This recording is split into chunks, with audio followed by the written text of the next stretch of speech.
Good evening, ladies and gentlemen, and welcome to coverage on LSRTV and the Community Radio Network for the Northwest iRacing Truck Series presented by Tom Denchel Automotive Group.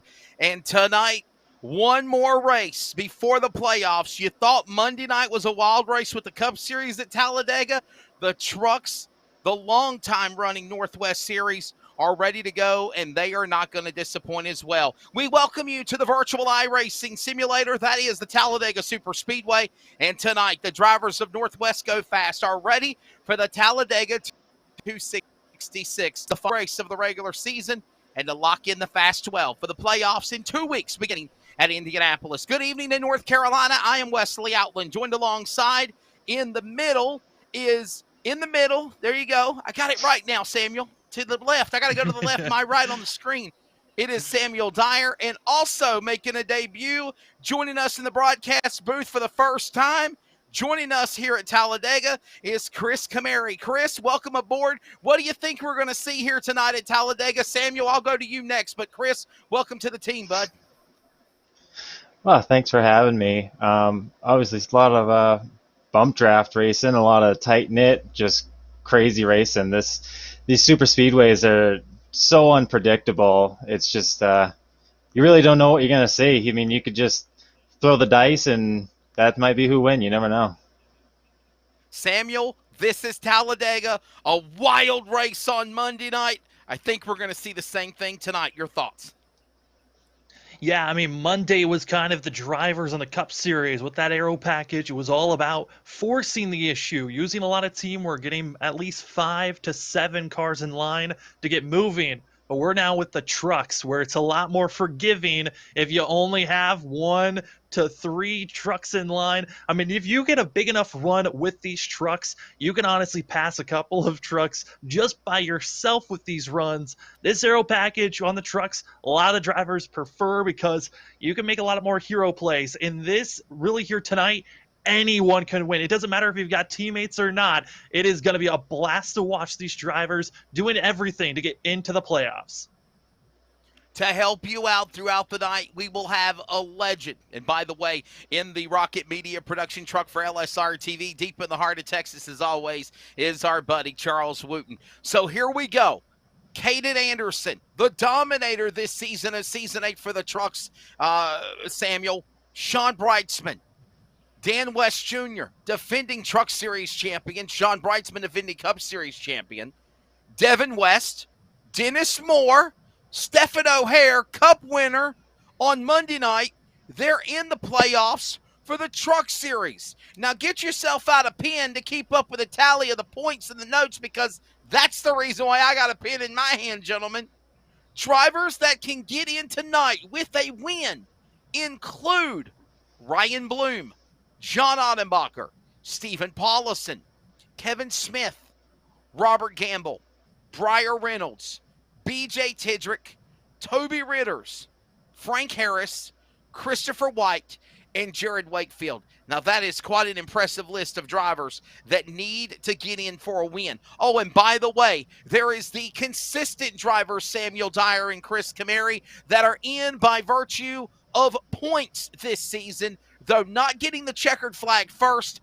Jeff Stabnow and Tyler King. Continue to watch that scoring ticker throughout the night.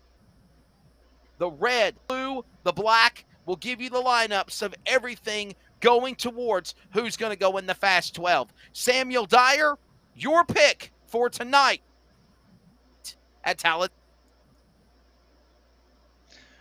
As it's coming in, I had to go with John Ottenbacher, and the reason why is kind of similar to what you were saying on Monday. The reason why is because we saw the LSR TV and the West Racing guys. They were working so well, but there just weren't enough cars Monday night. But with this truck package, you don't need as many trucks in line. That means all the power moves we were trying to see from everyone trying to help John Ottenbacher make the playoffs on Monday, it will work a lot better here tonight in the trucks. The newbie, Chris Camary. Who's your pick? I'm going with Dennis Moore. I like his numbers. He's got 1 win, 2 poles, 4 top 5s, 10 top 10s. He's got good numbers, and I like what I saw him at Monday in the Cup Series. So I'm going to put my money on him tonight. So here you go. You got guys like Dennis Moore who comes so freaking close to winning the race, obviously, on Monday night as well. But I will say this. Dennis Moore is already in the playoffs by virtue of a win. So that's okay, Chris. You're picking the guy to win the Talladega 266, not the guy to make the playoffs. And I'm following that same suit, if you will. Who's going to get the checkered flag tonight? Who is my pick to win here at Talladega? Tyler King, the racetrack king. So close for the Beaver State team. The driver of the 21 comes so close, Samuel, Monday night, winning the race. Of course, it was a big win for Stephen O'Hare, getting by, of course, just a wild finish that we saw Monday night. And I believe we're going to see the same thing tonight with the trucks. The stage is set. Chris, you ready to go? I'm ready to do this. I'm very excited. Samuel, I know you're ready. You know I'm ready. I've got my pen ready. I got my pad ready. I've got the stats ready. And Charles, I know you're ready to go to commercial break as we thank our sponsor, Tom Denchel Automotive Group. When we come back, we'll take a look at the race on Texas 411 for tonight for 100 laps at Talladega, the sawblade.com weather condition, and the big one, the Team 126 Racing starting lineup. Don't go anywhere. We're just getting started. The finale from Talladega, LSRTV, and those that are listening to audio coverage on the Community Radio Network. We'll be right back. Every customer, every single time, needs to get our very best. From moment one, my goal managing a team here in the dealership is to make sure that that customer's experience is the very best that they've ever had. We expect and demand total transparency. There should never be a time in that transaction where the customer is wondering or not quite sure of what they're buying or what they're paying or those sorts of things. And having that transparency and doing things the right way is super important. Hey, it's Wesley Outland on the set of the Bull Ring on Speed 51 TV, but I also want to remind everybody that you can keep up with coverage of esports with the Northwest Cup and Truck Series, the American iRacing League, S&B Cup Series, and so much more on your home for sim racing, LSR TV. Of course, remember, you can watch it, and then you can listen to it on CRN, the Community Radio Network, at wearecrn.com. Check us out when you can.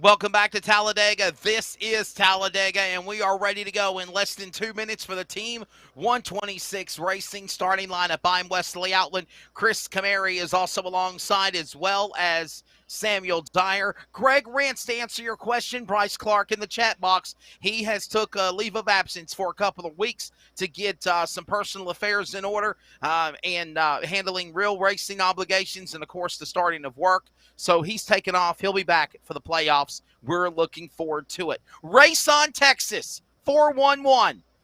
There it is, 30-minute practice, 2-lap qualifying, and it all culminates with, on the 2.66-mile super speedway, 100-lap race. That's 266 miles, 100 laps on the 2.66-mile Talladega Superspeedway. That is presented by Race on Texas. On the bottom right, the sawblade.com weather conditions. It is nice and comfortable in the afternoon, mostly cloudy skies, sun out right now, and temperature virtually 10-mile-per-hour wind. Track temp is at 89. Samuel, it's going to be very interesting to see how that changes throughout the afternoon.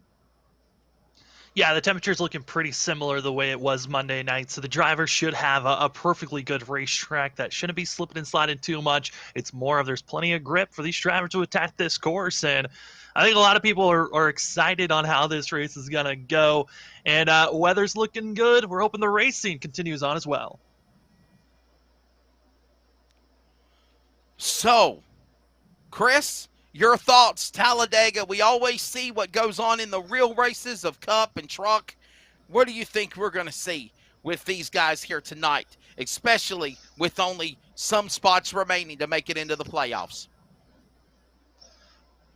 Boy, well, if it's anything like the real Cup race, we're not going to have a minute to even just rest our breaths because it's absolutely action-packed, and I'm sure that's what it's going to be tonight. It's just beating and banging, pushing bumpers, and it just never stops. So I'm pretty excited, looking forward to it. I think it's going to be an action-packed night for sure. We're being nice. We're being very nice because there were only 2 spots up for grabs, Samuel, on Monday night for the Cup Series. There is 3 spots up for grabs tonight for the Truck Series. As right now we have a total of 8 drivers that are locked in. Just I'm sorry, no, my apologies. 6, 7, 8. Yeah, that's right. 4 spots. So we have 4 spots that are up for grabs. I need to look at my glasses a little bit more clearer. And we are ready for the field to grid. Team 126 racing starting lineup. Cue up that starting lineup music. And we're ready to go here at Talladega. And what a field of trucks. We got 30. We're going to go 10 by 10, 5 rows each. Row 1, Caden Anderson and Cole Raz ready to go on row 1, 37 and 10. Row 2, Kevin Smith. Could tonight be the night? And the Cup pole winner at Talladega Monday, Big Bird, Eric Cheney. He'll fire off 4th. Row number 3, Briar Reynolds in the 12, Bryce Clark in the 93. Row number 4, we'll find Jeff Stabnow, the Billings, Montana native, and Shelton, Washington, Dan West Jr. The top 10 will be Dan Lowther, Casey Garber, West Row 5 to the top 20 with Samuel Dyer. Stephen Balson going to be leading the charge with that of Toby Ritters to his outside. 2 drivers that are looking for wins to make it into the playoffs with that of Tyler King and Sean Breitzman in row number 7. We'll see if this 46 team can get a win or help John Hombacher on the outside of row number 8 with Dennis Moore to his inside. A little bit further in the field than I think these guys wanted to be, with Frank Harris going to be in row number 9 with Paul Newton in the 81 to his outside. And finishing up our top 20 going to that of Robert Gamble and Troy Daggett. Over to you, Chris. Row 11 got Carl Burke and Ryan Bloom on the outside. Inside row 12, we're going to have Gary Nichols and Devin West on the outside. Inside row 13, Ray Fournier with Scott Hutchison on the outside. Outside holding Judd Wakefield in row 14 with Aaron Cooper on the inside. And Dan Stussy and Lad Ronning in row 15. And that's going to do it for your running order. There you go. 30 trucks ready to go for Talladega. 100 laps, 266 miles. These drivers will battle it out. Keep an eye on that scoring ticker. When it pops up, we'll let you know. And we're ready for this field to go. Samuel? What do you think, brother? 4 drivers. We got about 9 drivers fighting for 4 spots. This should be an all-out war for Truck Yeah, Talladega. Oh, absolutely. I mean, we saw that of Eric Cheney being extremely aggressive on Monday night. Wouldn't be surprised if he continued that aggression here tonight, as well as we saw Cole Raz and Caden Anderson, our front row. Both of those drivers, I mean, you were kind of nervous as well as on Monday with how aggressive they were pushing. We're expecting very similar things here tonight. But with the trucks, they can really go forward when you got 2 trucks really hooked up. So I'm expecting to see the 37 and the 10 up front for most of the night. Katie, bar the door, ladies and gentlemen. The pace car is getting ready to drop on to the pit lane. We are ready for the start of tonight's Talladega 266. They'll make their way into that starter's box in the Geico restart zone in between the tri-oval. Start-finish line is going to turn 1 at the end of pit road. Here they come. Ladies and gentlemen, you have a virtual race. This is Talladega. Green flag in the air.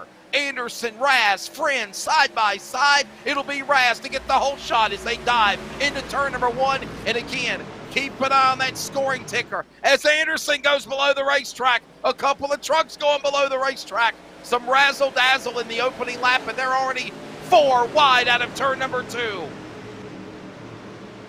I mean, this is so much more of drivers 3, 4 wide, just trying to get out of the way. I think drivers are recognizing these trucks who can be a lot more aggressive, but we're already seeing 2 different packs, and we're on the first lap, Wesley. Working their way off of turn number 3 and 4. Here they come down the straightaway in to the tri-oval.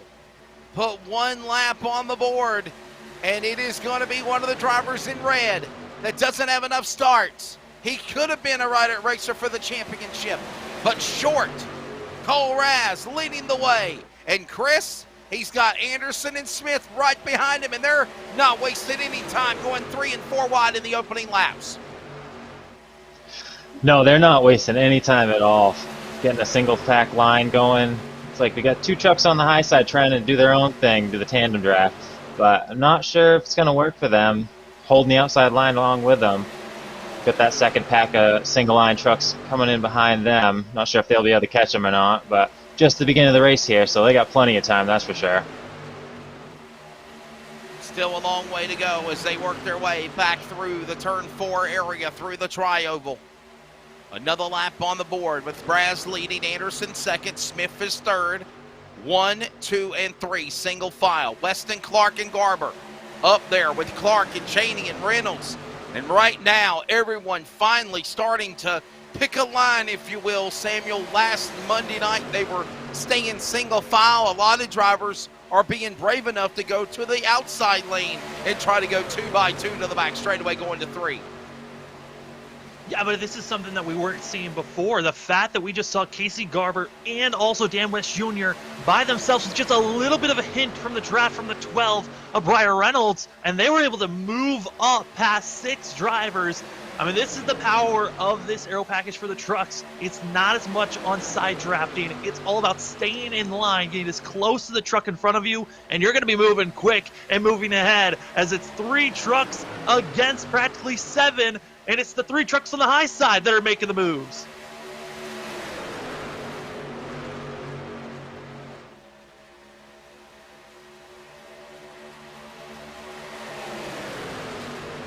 Working their way off that back straightaway. Raz on the inside, everyone else right there with him. You got one truck that is way, way, way off the pace. And into that third turn. Chris, I tell you what, we're in the early going right now, but man, I just see how intense these guys are. You look at the scoring ticker, and bottom line, there is no tomorrow. For only 4 drivers are going to the playoffs. Everyone else is just going to try to look for wins, and I think it's going to get very intense here as we move past halfway. Definitely. We got a lot of shuffling going out there. Personally, I think it's a lot nicer to see him at least 2 wide instead of single file. It's a lot more exciting for the fans, a lot more exciting for us. Got a lot of movement up there, trying to challenge the inside for the lead spot. As we got that slow lap car off the pace. It looks like Stab now, actually. He's on his own out there. Once you get out of the draft, there's really you're just kind of hung out on your own unless you can grab somebody on your way back. Sam? That's right, as they work their way, Samuel, off of that corner, back out of turn number 4. 5 laps in this time by Raz, West, Anderson, Garber, Smith, the top 5.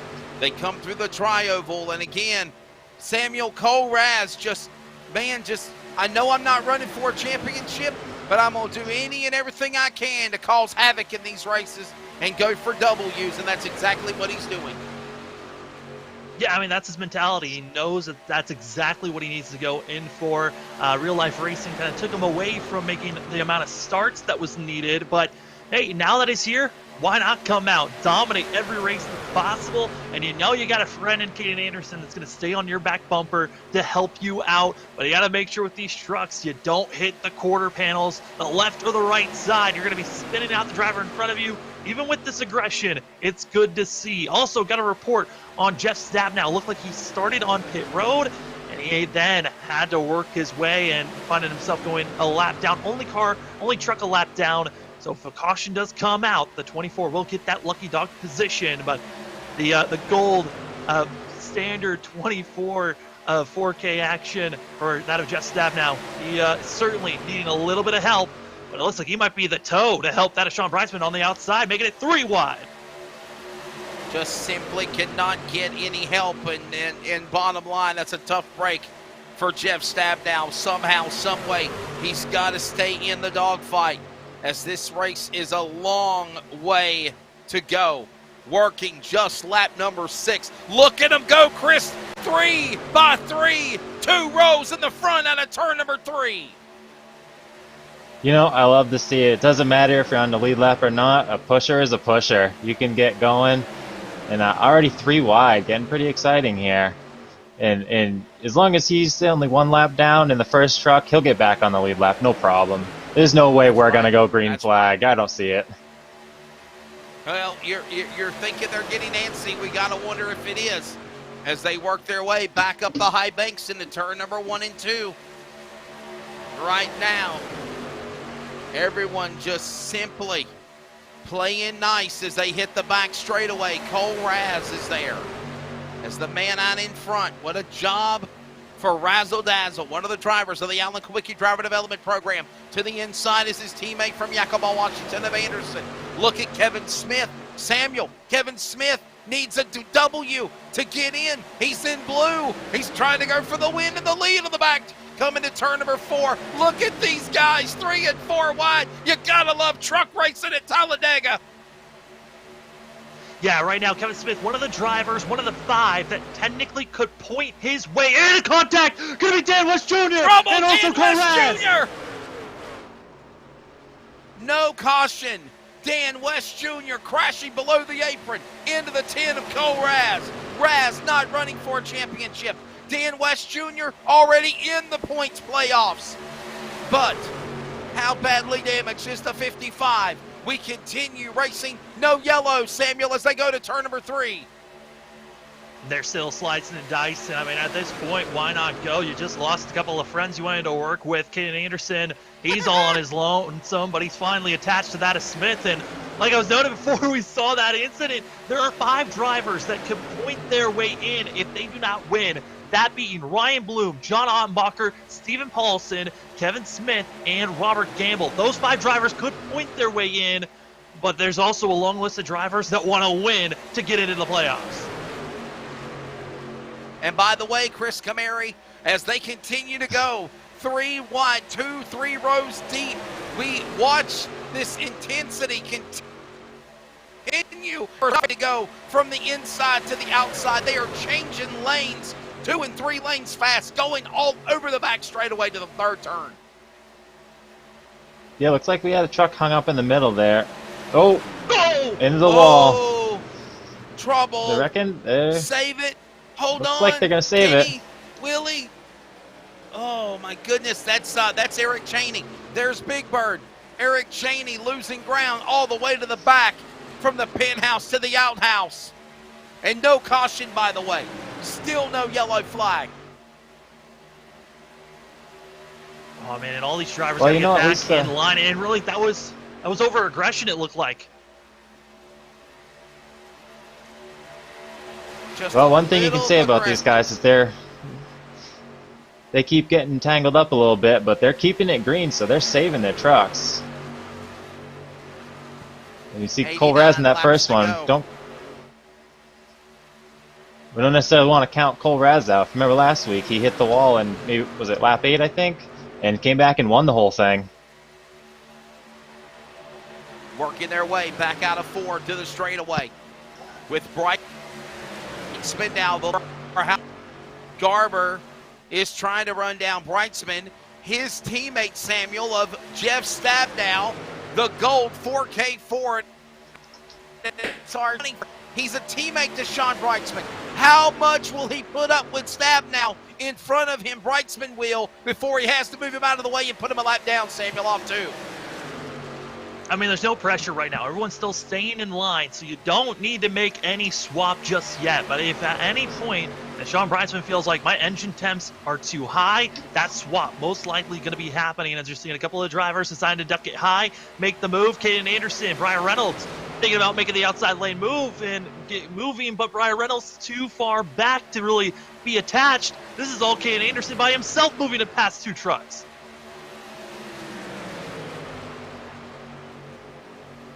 working through the tri-oval. Everyone still holds their line now. 3 trucks single file. Smith and Anderson door to door. Paulison and Audenbacher up there.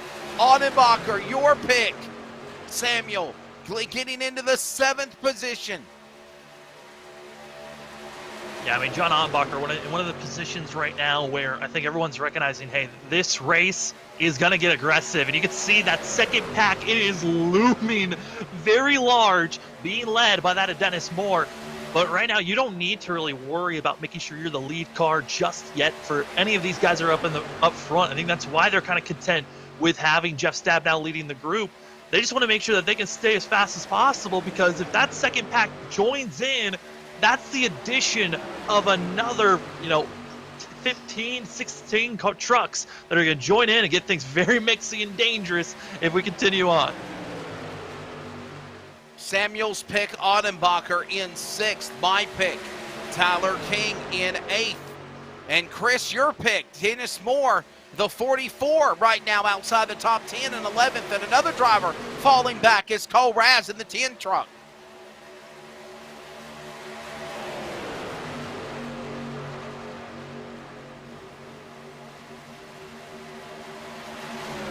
Back straightaway inside. There goes Moore, losing ground on that pack as they go back into that second group, led by Tyler King and Raz and Devin West and Judd Wakefield. All of those trucks in that pack. Toby Ritters is in there. So is Ryan Bloom. And all the while, they continue to try to run down, if you will, the first 7 trucks, Samuel, of Brightsman to Anderson, 1 through 7. Brightsman, Garber, Smith, Paulison, Audenbacher, Reynolds, and Anderson have pulled away, with also the tail end of the lead lap truck of Stabnow leading them nose to tail to the inside, back to turn 3. Yeah, I mean, looking right now at this second pack, you can see how they're staying side by side up front leading this group. They need to be all in line to maximize their speed, because when they're side by side, yes, I noted on that there isn't a lot of the side draft isn't as prevalent as the Cup cars are, but when you're side by side, you are still killing a little bit of momentum here or there. So the difference is the speed from this lead pack of only 8 drivers compared to this pack that has over 15 that are all together. It's about anywhere from 1/10 to 2/10 of a difference, which that lead pack continues to just pull away. And this is huge trouble unless this second group can all get in line. They're going to continue to lose time, and they're not going to catch up to this lead pack. What are you thinking, Chris? I'm paying attention to the telemetry over here, sorry, the ticker, and looks like the second pack is slowly but surely making headway on the first one, as we got trouble going into 3. Oh no! Trouble. Oh my goodness, trouble. Cole Raz and a whole bunch of other trucks have crashed.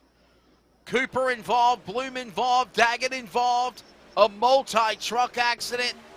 The big one possibly in turn number 3.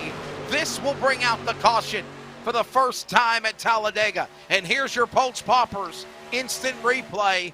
It was in that second pack. Tyler King leading that battle. Raz on the outside. Maybe some help and a bump by Judd Wakefield. And then all hell breaks loose. Watch him going 3 wide. There's a bump draft contact. Devin West into Raz. Flying through the air goes Cole Raz. And a whole bunch of other trucks went crashing past Cole Raz when he got airborne, Samuel. They were just being aggressive, and, Chris noted on it, they were slowly catching up to that lead pack, and it was because they were being so aggressive at bump drafting that they were making that headway, but just the wrong bump at the wrong time, sending Cole Raz spinning and a collection of other cars also involved. Getting aggressive Literally in that bump draft. They can go... brewing. Go ahead, Chris. Sorry. It can go either way. You can get up there quick, or just the flick of the wrist, they can just all go to heck on you. And we saw it just happen right there. And now we're out in caution. We are currently 16 laps completed, working lap 17. And obviously, trucks coming down to the pit lane? That answers my question, Samuel Dyer. I was thinking, is it too early? Obviously, the damaged trucks have to come in. Garber's coming in. Brightsman's coming in. Kevin Smith is coming in. Front runners coming in. Brightsman, does he use a fast repair right now? Paulison, Anderson, Reynolds, all these trucks coming down to the pit lane for service. Yeah, I mean, if for some of these drivers, they might want to think about possibly just, if you got front end damage, if you could still run well in the draft, hold on to that fast repair until you really need it. Because you might not be a lead truck, but you certainly, if you got a little bit of damage, but you could still push someone, do not use that fast repair just yet, because we all know that there is still the possibility of another big wreck to happen. And if you're involved and you blow your engine or have even more extensive damage, you want that fast repair so you can still stay in the race.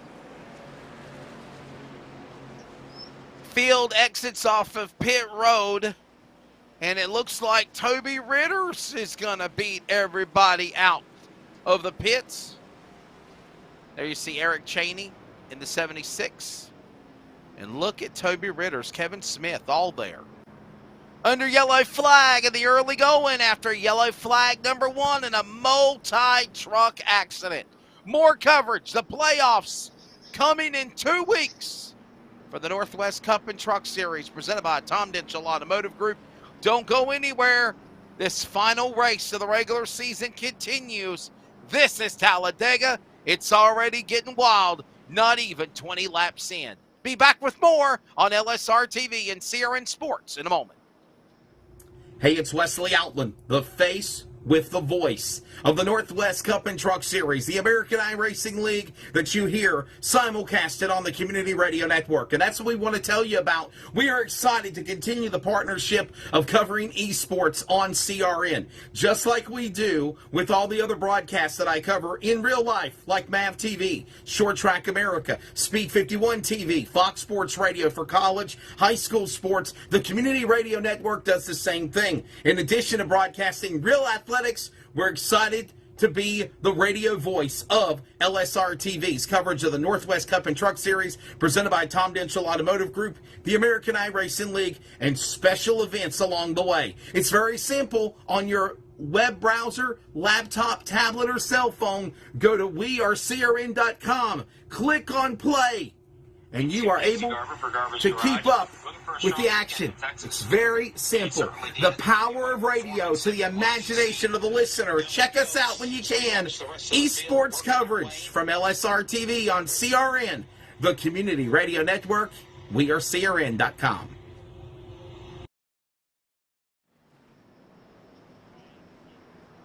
Welcome back to coverage from Talladega.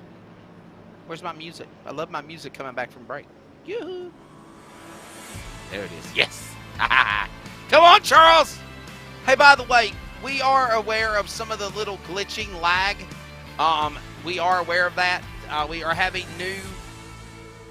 What the hell is it called, Charles? That's why you should have said it. New cards? New graphics card. There is a new graphics card.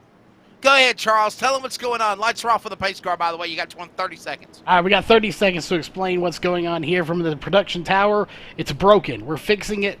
We have some stuttering issues going on. We have a new 3080 Ti that we acquired here recently. We are putting that in. We're going to fix this issue so we can go back to being the best and only 4K broadcast there is. The only 4K broadcast there is. So they have a new graphics card, Samuel. They just didn't put it in the damn thing in time for this race.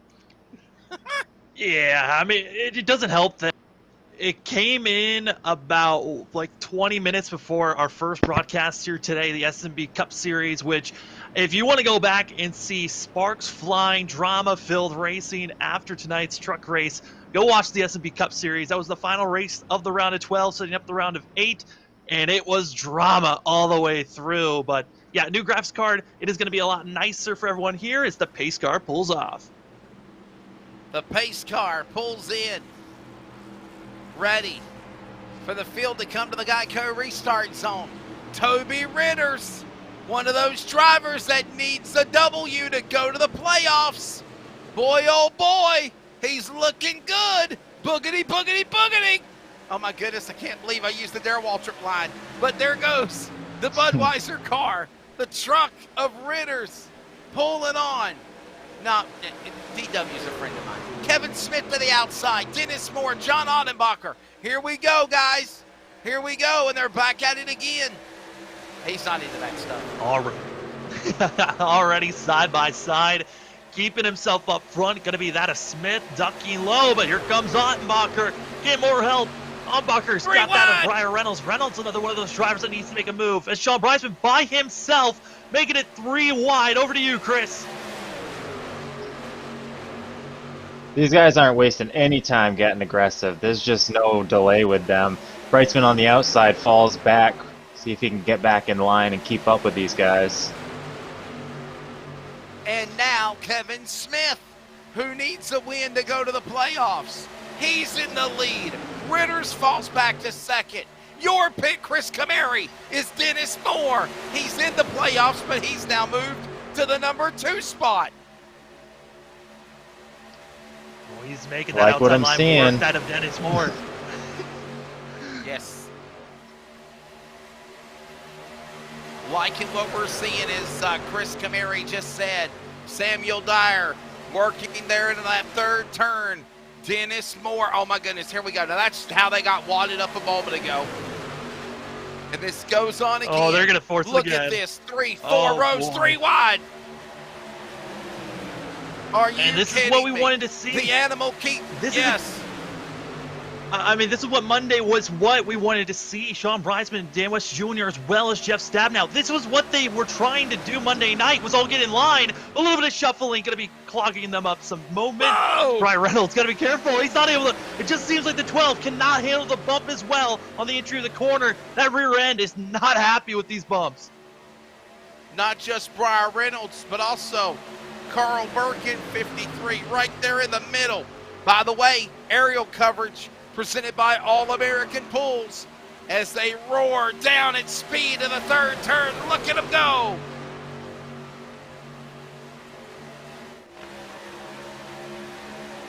Want to send a shout out to the animal from Lawrenceburg, Indiana, Keith Bradley. He is checking out the broadcast tonight. Smith, Moore, Ritters, King, Paulison, all there, across the start-finish line. Chris Camary, your thoughts of the first quarter of this race? It has been very intense at Talladega. I don't think it's disappointed at all. It absolutely has been exciting. These guys going 3 wide right out the gate on that restart. They get back down to two lines here, and now we got a slow car coming up on the outside. I'm noticing we got another pack. We 2 separate packs again, as we got a little further back there. But it's just good they settled down into 2 lines. It's just getting crazy way too soon.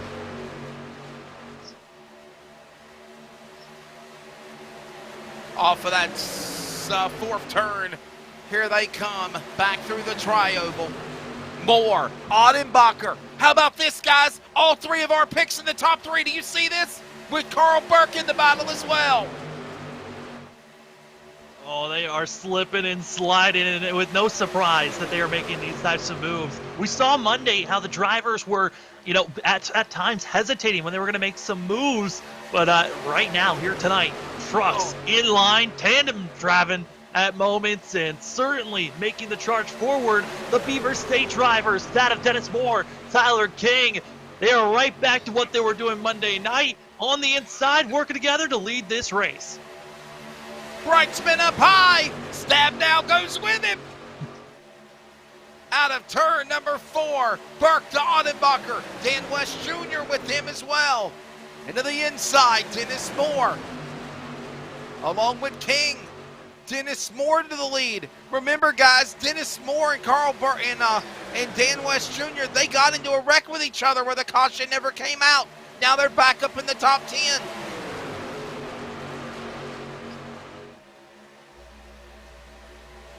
Brightsman is just not happy if he's not moving towards the front, but he stepped out of line there and it just didn't work for him. You see how he went straight back, but he's going to work his way back up through. He seems like he's being pretty aggressive. He likes the outside line and just taking the chance and making a move. And it didn't work out for him last time, but I'm sure he'll figure it out again.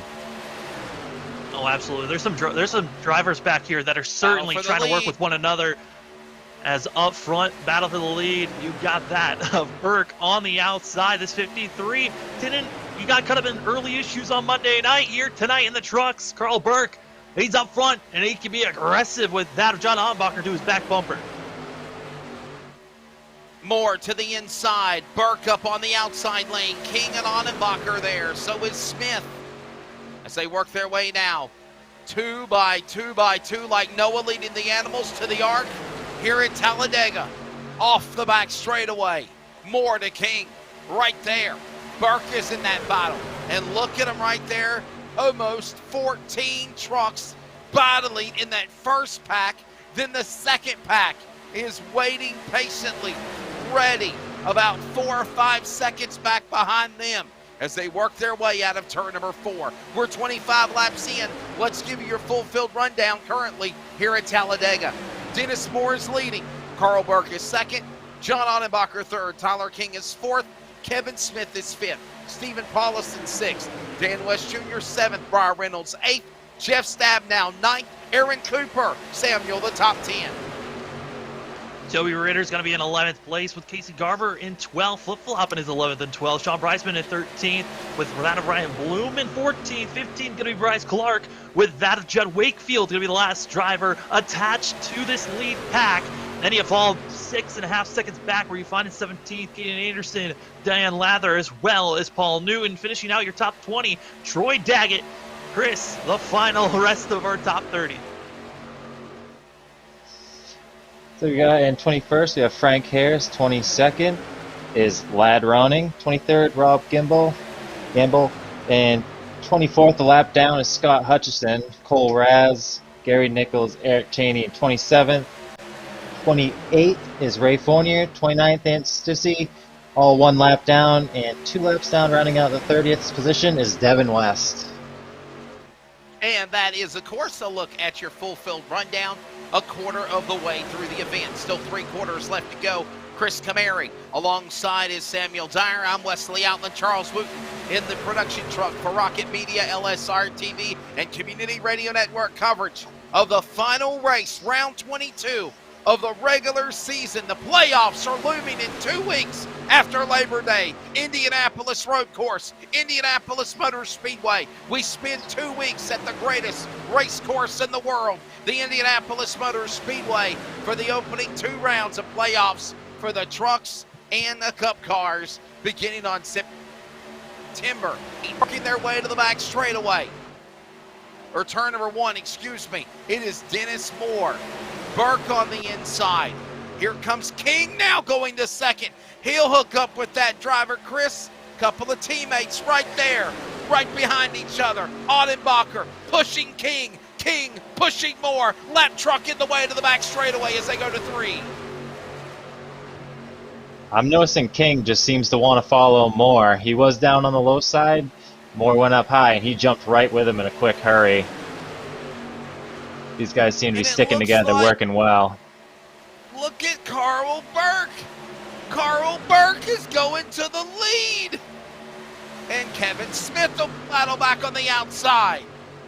Lap truck, Devin West, 2 laps down, about to be bypassed by all of these fast trucks. You're going to see what it's like when you're a sitting duck by yourself. Look at that, Samuel, from the penthouse to the outhouse. And actually, he's already beaten, damaged, battered, banged, and bruised, Band-Aid. And he just gets passed by such a fast pack of trucks. And he's got to try to find a way to get in line, tuck in line, to hook up with this draft so he doesn't fall back any further. Yeah, he was able to find space. His dad actually gave plenty of room to Devin so he could come back down. And now you got Devin and Dan working together, trying to catch up with that of Jeff Stabnow and Brian Smith and trying to make the 3rd lane work once again. Trying to build more momentum, maybe get a couple of other cars involved. Looks like Judd Wakefield further back trying to get in line, but it's Beaver State Racing, Dennis Moore, Tyler King trying to make this middle groove work, and they got a little bit of help from Onbacher. Well, watch out for that 3rd lane. It's Breisman getting a huge push by the rest of the drivers behind him.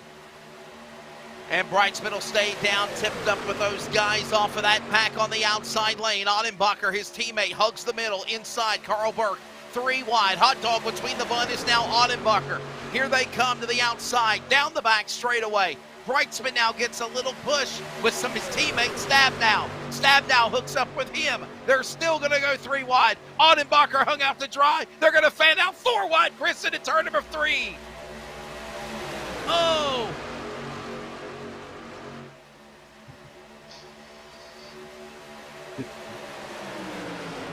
Yeah, like I said, it was Brightsman is just not happy sitting in the back. He's always pushing it 3 wide, I'm seeing here. And these guys just dicey. Just dicey. I don't know what else to say about them. Realize. Very aggressive. Oh, yeah, you're exactly right, Chris. Chris, you got to realize they're driving on the edge of out of control here. One wrong slip by somebody, and there's just going to be high-speed calamity. It's utter chaos brewing. Off of turn number 2, down the back straightaway. Top 2, 3 rows, 3 wide again. Samuel to the back stretch going to turn 3. Completely seeing this third lane, trying to be as aggressive as possible. And, 2 laps ago, saw Tyler King drift up, try to make a lazy block, and it worked out to stop this third lane. This time around, no block, and it's all that of Brightsman on the outside, forcing the issue, forcing it, making it 3 wide for second, soon to be 3 wide for the lead.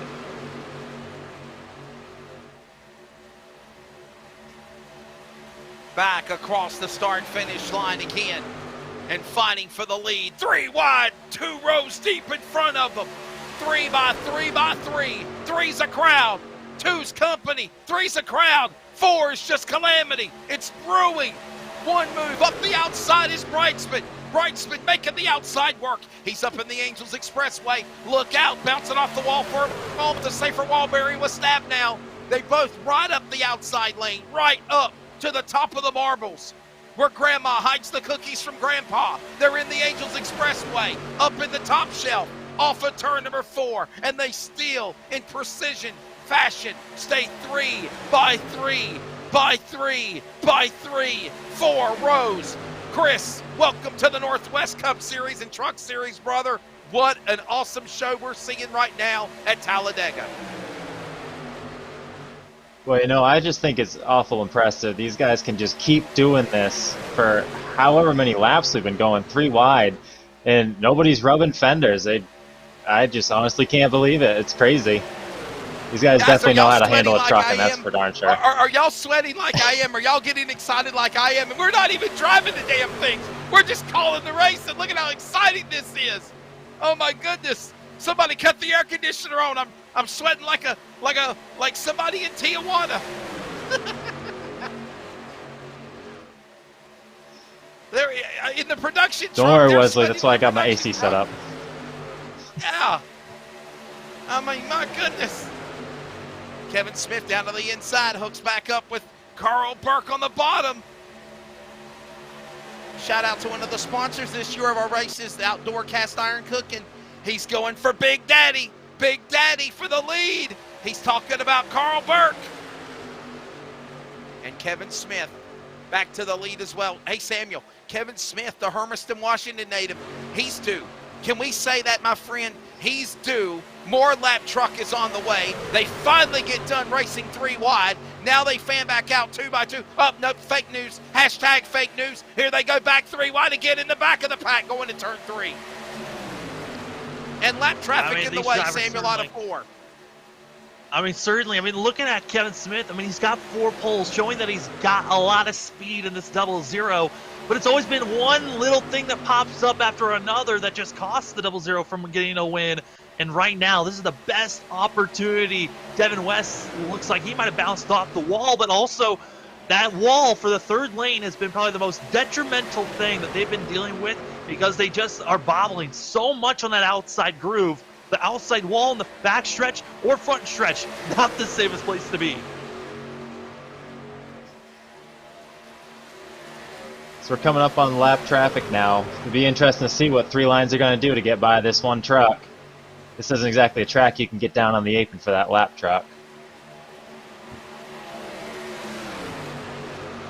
Boy, we'll keep an eye on that. Hope you're enjoying it. My goodness. Good golly moly. Good. What a show. Trouble! Trouble! Oh, it's Aaron Cooper! Aaron Cooper spun in the middle of the pack!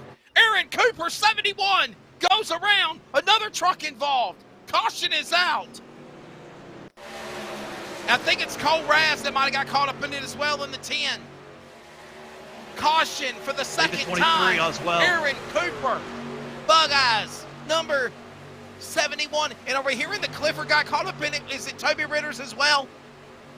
Yeah, keep your eye on the 23. He might have been one of the drivers that was caught up and might have started this incident. The driver's coming out of turn 4. Aggressive racing, and yeah, it was Clifford. Oh, no.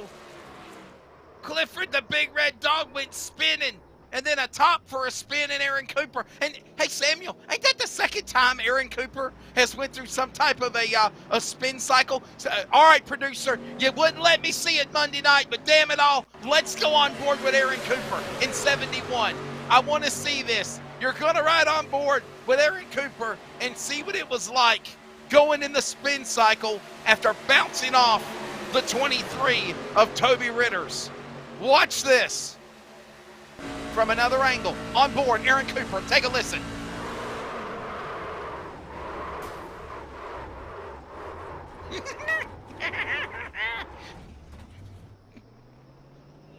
Oh. That girl beside the truck is covering her eyes. Oh, my goodness. Well, with the timing of this caution, drivers coming into pit road, getting service done. Everyone's coming in. Chris, what do you think? They're coming down pit road in front of you, brother. If it's my team, I'm going 4 tires. 4 tires and a full tank. The damage is the variable. I definitely take 4 tires personally. I think that's a good decision. Where this well, 37? Yeah. I will say this, we saw where the 44, you saw Brightsman overshoot his pit stall. He had to back up. I was just about to say, Samuel Dyer, being a veteran racer of these series, especially the final race before the playoffs, you cannot make these costly mistakes. They will cost you, just like what Sean Brightsman just did. Backing up just at least halfway back into his pit box made him lose probably 5 to 7, 10 positions. Everyone on the lead lap, if they didn't have damage, the reason why they exited the racetrack so quickly. How about this, guys? Fuel only. No tires, fuel only. Well, I guess that's why I'm not a crew chief then. Chris Kamari was telling everybody to come in and get 4 tires of fuel. They took your advice, Chris. Half and half. They got the tires. Ixnay on that. They filled up the tank.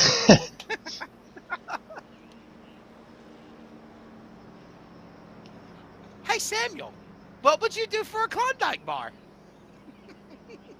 I mean, for Ladd, it's stay out and not take fuel, and you're going to have to probably come in the next anywhere from 10 to 15 laps. So, Klondike bar for the 14 with this type of a move.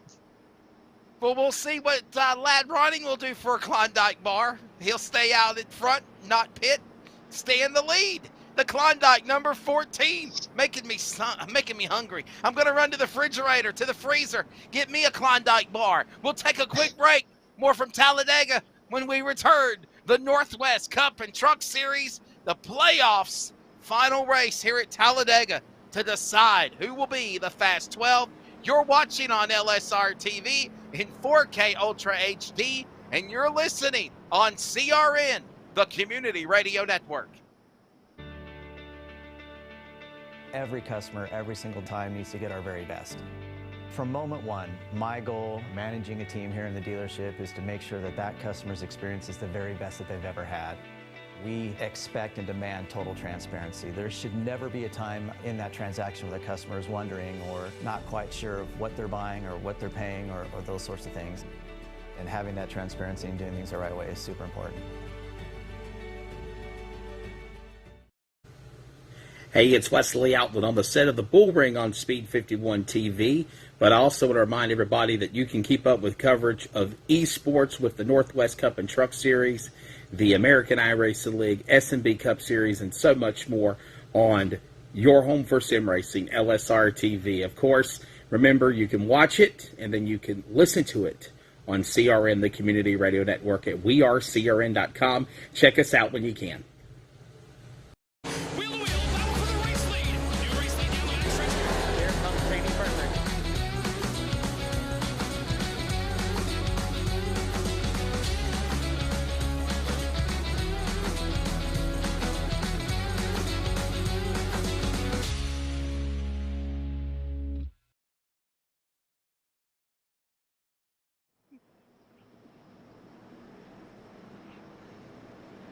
Hey, Samuel.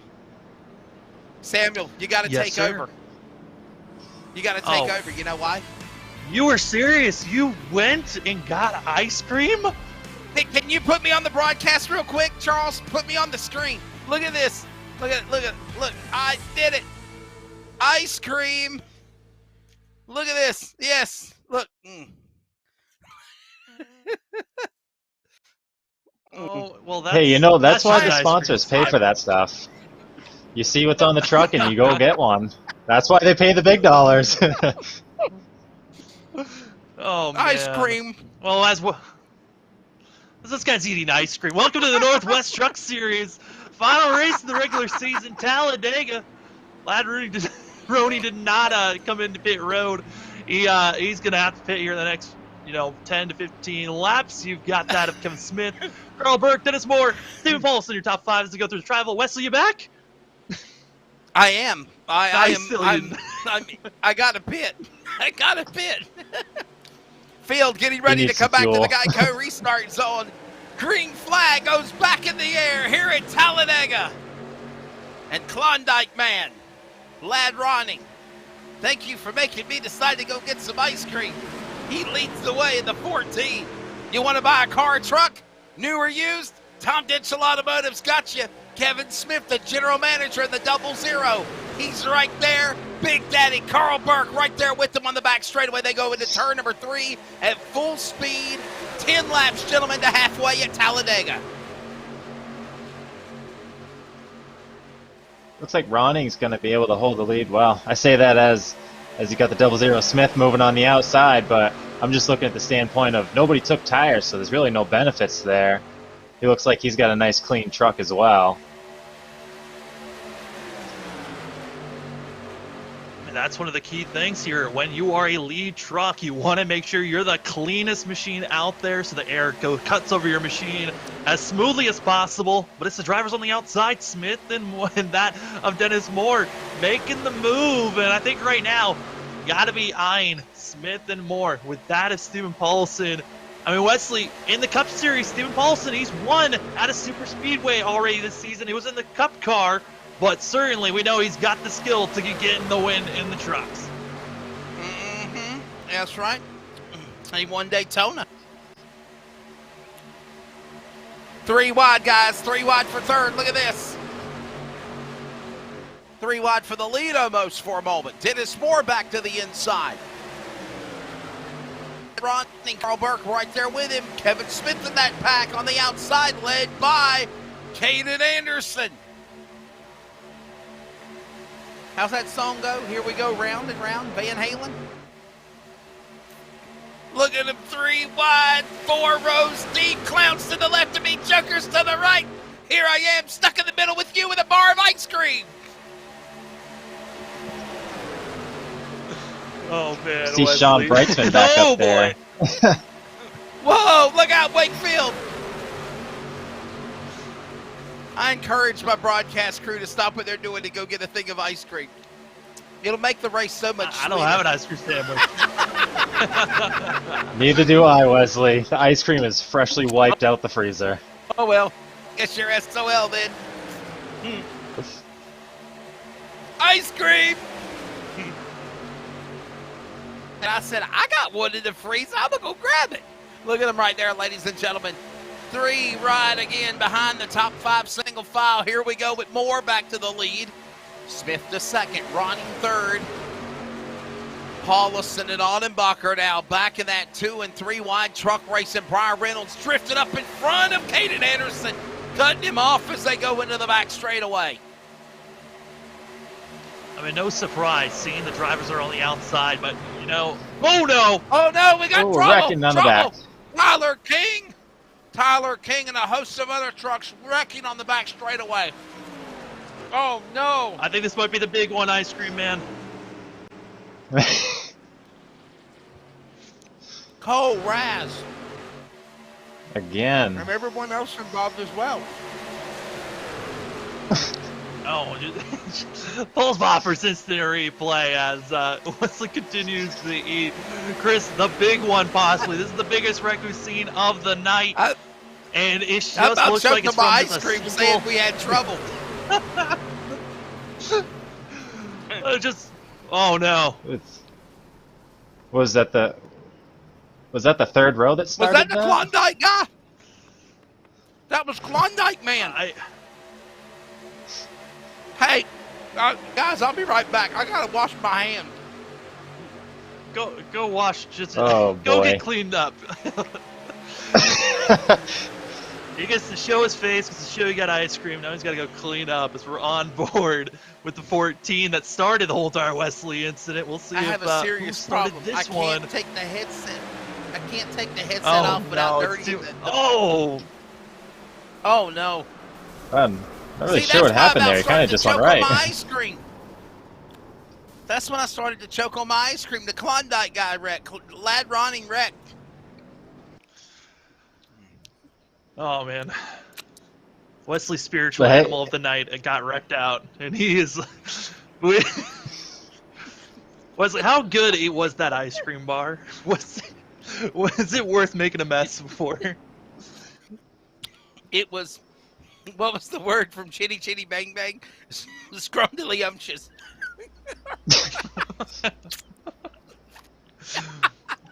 Oh man. Well. All right, guys. Chris, throwing this over. Are you good? You good for this rest of us? I just gotta wash my hands. Oh my goodness! I got some ice cream on my cell phone. That's not good. Get out Oh of here. boy, Wesley's just a mess over there. Now Oh, my phone's gonna be sticky for the rest of the night. You want to know why? Oh, no. It's all right. Oh. I got it wet. Samuel Wesley. Brother. Take a look who's in Oh, first there. Oh. You know what? I'm sick of you. Okay, your first time here. You pick the original guy. Hey, you know, Hey, to be hey, fair though, Charles. super speedways are Charles. not. Hey, Charles, let's just go ahead and bring us in the booth right now since we're coming up on halfway, as we always do, our halfway break. And cut on your cameras, guys. Cut on your cameras. This is our halfway break. As I have Oh, man. finally cleaned myself off with the ice I'm cream. crying because of this, dude. Let's I'm go. crying. Like, look, we're just a mess right now. Oh, no. Hey, so Wesley, you're killing I'm me eating tonight. ice cream. I'm eating ice cream, and Chris Kamari, welcome to the world of the Northwest Series late nights, my friend. It's a fun time. What do you think of this race so far at Talladega? Oh, what did they tell you at the beginning of the show? We're not going to be able to stop talking. There's just too much going on. It's intense racing nonstop. And how long they've been 3 wide is just absolutely ridiculous in my eye. That's just, I mean, if I was on the track there, I would have taken everyone out a long time ago. I would think that they would have. Yeah, my hands are clean now. I would think that they with Samuel, dry your eyes off, brother. Okay, get I'm get trying, those onions man. away from you. Get those nuggets away from you. I would say that there should be a whole lot more wrecks than what we've seen. These guys, the damn the patience factor is gone. These guys are just taking it to the limit since the drop of the green flag, Samuel, and it shows. We know there's a lot on the line. We know there's playoff implications here. Any and everything is being done by these guys to try to show what they can do here. Yeah, absolutely. I mean, we were seeing the aggression on Monday, but with all the bump drafting, it really wasn't really all that momentum was kind of being wasted. But here tonight, every single time you give someone a bump, you're either shoving them straight as fast as they can go, or you're bumping them over to the side, to the wall, or into somebody else. It is a complete hazard out there on track. And we've already seen a potential of 4 other cautions that could have happened in our first 4 laps of this race. No surprise that we finally saw the big one finally strike. And you know what? I wouldn't even per se, Chris, say that's the big one yet. I mean, yeah, we saw some crazy cars and trucks flipping through the air, and my ice cream guy crashed, and that's why I got all dirty as well in the process. But I still think it's far from over. I still think we're literally have not had per se the big one. Chris, what do you think, bud, as we get ready to go back to on-track action? Are you still sticking with Dennis Moore? Well, yeah, of course. He's up in front right now. Super speedways, it could be different. He could be in the back of the rest of the race after this lap. You never know. It's just, like I said, you throw the dice and you get what you get. You never know. It could be anybody. We're definitely not done with the wrecks. These guys are just so aggressive. And, the fun thing about sim racing is you can fix the car real quick and get out there and be in another big wreck. And you don't have team owners getting mad at you when you tear up the cars neither. Samuel, you still sticking with John Ottenbacher, your pick? What do you think? Oh, yeah, I think I'm going to stick with John. I feel like late in this run, we're already starting to see some of the LSRTV teammates as well as West Racing willing to make that third lane work. And I think those are the drivers that we have to keep our eye on the most once we get later in the run. That third lane probably could be the winning lane at the end of this race. Well, we're getting ready to go back to on-track activity as the pace car is getting ready to drop back onto the pit lane. The field will make their way back into the Geico restart zone. And yeah, my pick, Tyler King, even though he just got slaughtered on the back straightaway, I'm still riding with you, Racetrack King. You just gotta prove yourself to get back up to the front. Still a long way to go. 54 laps remaining. It'll actually be 54 when they come back to the Geico restart zone. Green flag back in the air, and we are back to racing here. 4 laps to halfway. And look at this, inside. Dennis Moore, right where he left off. Beaver State Racing 44. Good run. Here comes also Clifford back on the outside. Toby Ritter, Sean Brightsman thought about going 3 wide, and so did Stab now as they go. Garber in that battle as they roar back into turn number 3, Chris Canary. Those guys just drove right by him like he was barely even moving. The Ritters and Brightsman, that is. Making a single pack line while there's one on outside trying to get up there. Keep your eye on the scoring ticker. The legend will help you. Drivers in green in the playoffs. They're locked in. Drivers that are in blue, which is a lot of them, need wins. Ritters to the lead. Clifford to the lead. The Ritters family going bonkers to the lead. And he needs a win.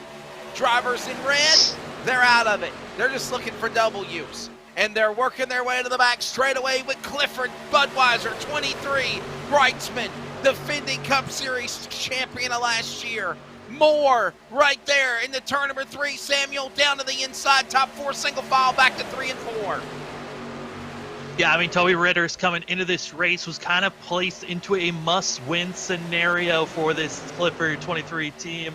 And honestly, wouldn't be surprised if he could get this one done. He's got a lot of people rooting for him. I know the Ritters clan always out there wanting to see this 23 succeed. And right now, doing a great job at it, leading another lap in. Toby Ritters, he's one of those other drivers, but there's plenty others, such as, Judd Wakefield, Frank Harris, as well as BJ Titrick and Brian Reynolds. Those are the drivers that are in a must-win scenario if they want to move on into the playoffs.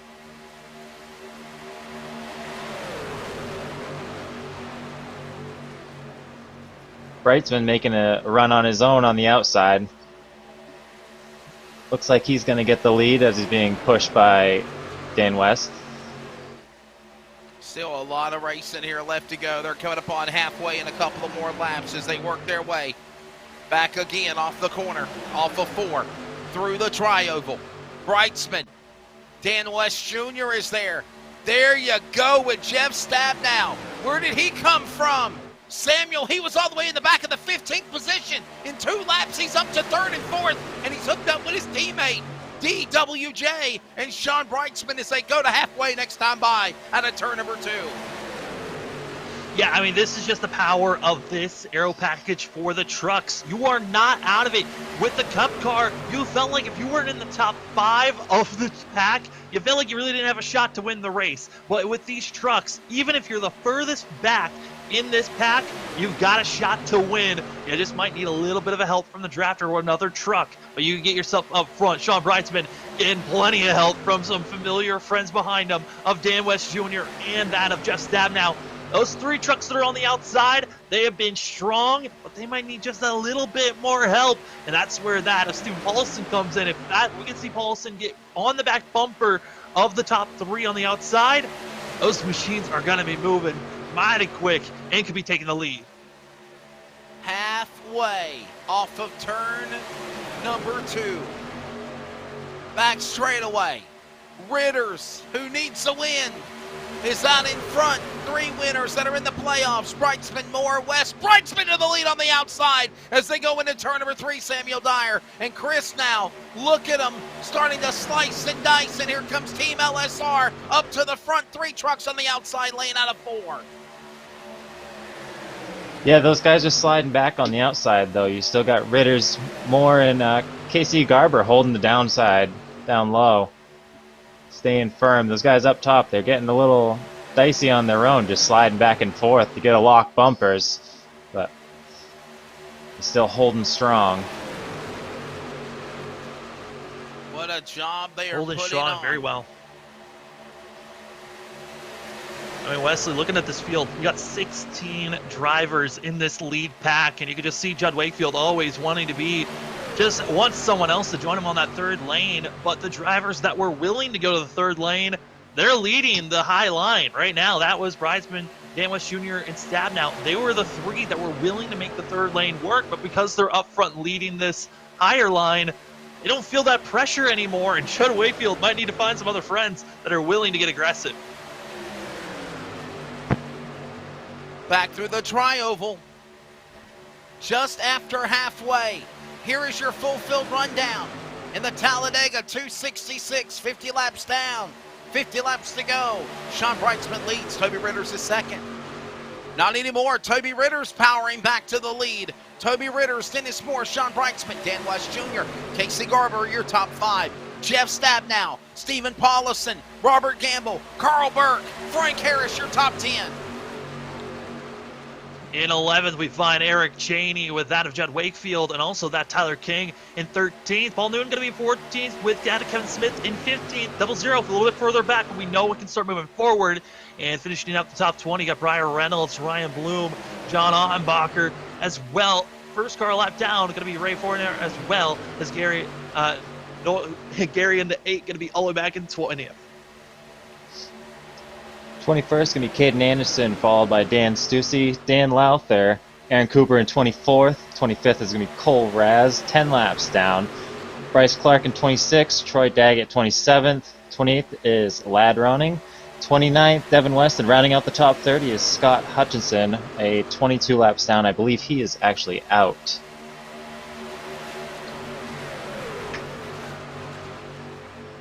So I'll tell you what, Chris, we're watching these guys battle back into that 3rd turn. Ritters is still the man out in front. Dennis Moore, 2nd. Not anymore. Dan West Jr. coming back to 2nd spot.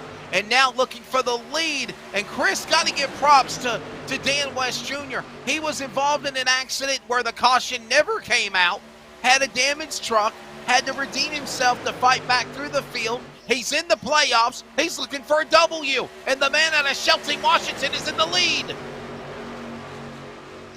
I am aware. Yeah, that just goes to show you can't really throw out these trucks when they get in the first, early cautions in the race. 'Cause you have plenty of time. You get back on that, you get the lucky dog, get back on the lead lap. If you can fix your truck into a good position, you can still get right back up there and take the win. Still a lot of racing here left to go. We're still 45 laps to go when they come to the line this time by.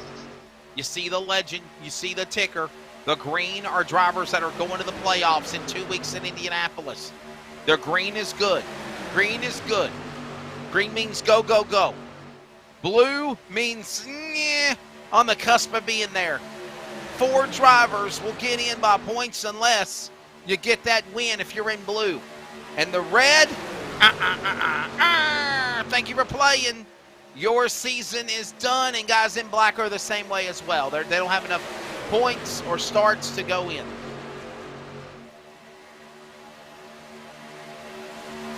Actually, the red are drivers actually that have won races, Chris. They've won races. They just don't have enough starts or be in the points to be able to run for the championship, which is kind of disappointing, but it is what it is. Garber won Atlanta. Newton won 2 times this year on the road courses. Yeah, Garber being the first one up there in line, he's just out to get the big W. He's not in it for the playoffs. He's just going for wins, all or nothing. And Ritter's back to the lead. He needs a win to go to the playoffs. And Rose Ritters and the Ritters family is cheering him on in that 23 truck. Could tonight be the night for the Budweiser machine? The big dog racing with the pack. Weston Moore and Stabnow Garber top 5. And Samuel Dyer, it is all Toby Ritter's night if he can hold on, but it's not over yet. We're still far from over. Yeah, we are extremely far from over, as a lot of these drivers, they keep on racing as hard as they can, but we do have another pit stop. If we run green, a green flag pit stop is in front of us, which these drivers aiming around lap 75 to around lap 85, going to be the window. Stabnow, side draft. Hey guys, here's another one I was just thinking about as well, Samuel. Look who's rearing his ugly head into the pack. Daytona Cup winner, Steven Paulison. He likes restrictor plate racing. He's in the top 5 for the first time tonight in the 58. Yeah, and Steven Paulson, when he won that Daytona race earlier this season in the Cup cars, he was on a very similar aero package to what we're seeing these trucks running. So it is still very possible to see this 58 get the win here tonight, because he knows the formula on how to get the win, especially at Super Speedway Racing. Hey Chris, I'm going to be unveiling how old I am with the lyrics to this song, but everyone up, get on the floor. Everybody wants the dinosaur. Paulison and 58 Can I take a coming guess? to the top 5. Can you take a guess how old I am? Well, I was going to say you can't drive 55, but I don't know. Whoa! That's it. Get him out of the damn booth. He's been hanging around draws too long. Well, I didn't really think that, but that's the only song I can think of with a number right off the top of my head. So Well, I didn't mean it. I didn't mean it. 37 years old. Today is September the 1st, technically September 2nd. In exactly 29 days, I will be 38 years old, October 1st. I will accept birthday gifts and Venmo and PayPal and gifts and food and Klondike bars if you want to make donations and give them to me. I'll send you some Klondikes in the UPS truck. Them suckers will be melted by the time I get them. What are you talking about? Put them in the freezer. You just refreeze them. It'll be all right. Yeah. We're coming up on 40 laps to go. This time by, he is Chris Camary, Samuel Dyer alongside. I'm Wesley Outland. And we got a truck below the bottom of the racetrack. Look out. We've seen that throughout the night. Anderson. And the thing is, you know, it's not a matter of when you get pushed below the racetrack, Samuel. It's a matter of trying to get back on the racetrack where you got to hope you don't get plowed into. Yeah, I mean, for that instant right there, we saw one of the trucks darting down, which was Carl Burke, then giving a massive shove to that of Caden Anderson. And Anderson's truck just got irritated, unbalanced, launched him to the apron. But yeah, luckily there was enough space for the 37 to get up. He didn't lose the lead pack. And for Caden Anderson, he's the 3rd car a lap down, still a lot of work for this 37 to make sure he is the first truck to be a lap down. Luckily, if he is in that position, not involved in the next wreck, a lucky dog spot for the 37, but he's still got a lot of work. He's got some drivers he's got to get in front of before he gets that lucky dog position. I've seen a handful of trucks heading down below that yellow line on the backstretch, like they're getting pushed out of line. Like you said, the important thing is the smooth merge back into traffic so you don't cause the big one. Once you get in there, if you get back in quick enough and hook to someone's bumper, you shouldn't lose the momentum.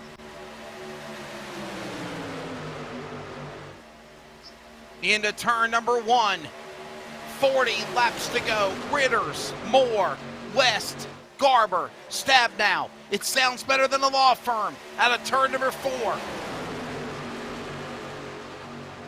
The racetrack law offices of Ritters, Moore, West, Stabnow, and Garber. Stabnow, attorney at law. Doesn't sound so great. Sherry Wakefield says, Wesley, we will send you wipes to clean your hands. I just lick them. You need to get wipes. You need wipes from Dab. Don't just lick that. It's just not the same. It's just not right. The climate we're in? Completely unsanitary, am I right? The climate that we're in, and you're saying lick your fingers. This guy. Are you talking about with COVID? Oh, please, I'm in my own little world. I'm in my own dungeon. I'm social distancing myself. What are you talking about? Oh, no. Whenever we went to break, I did wash my hands. I promise you they are zestfully clean. Can rest easy now. In the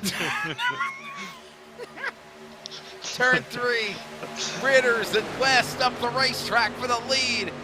Thank you, by the way, to Sherry Wakefield and the Ritters family and Aunt Kathy and Keith Bradley and so many people watching this one. It's a good one. It's far from over. Hopefully our good friend Greg Rentz will be back to join us when the playoffs begin. And here we go, back to turn 1. Dan West Jr. Take a look Stab now right there with him. Go ahead. Take a look who's up there in 9th. It's Big Bird of Eric Cheney. He's making a charge from the back. He's just been riding around in the back all day. Make the clouds go away. Hi, I'm Big.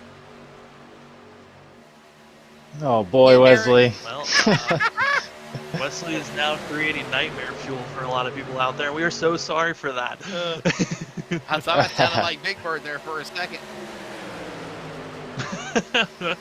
Waka waka waka! Oh wait a minute, that's a totally different TV show. Man. Yeah, that's Fonzie, isn't it? I went Or Fozzie Bear. Went from Sesame Street to Muffin Babies. Oh my goodness. Well, so much for your input. Audenbacher being passed, Samuel. Yeah, Audenbacher involved in that earlier wreck. Had to stay in pit road for quite a long time. And now going to be going 2 laps down for the 89 machine. And looking at everyone else's picks, Dennis Moore's looking really good right now. Yeah, Chris Canary knows how to pick them.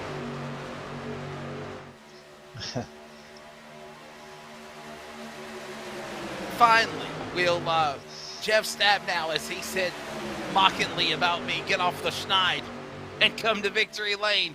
He is in 4th, but he's in the playoffs anyway. But you know, though, Samuel, he wants a win. The 24 out of Billings, Montana, Jeff Stabnow has been on some kind of a slump, a monkey on his back, for about 12 months. It was around this time last year, around the start of the playoffs, where he struggled.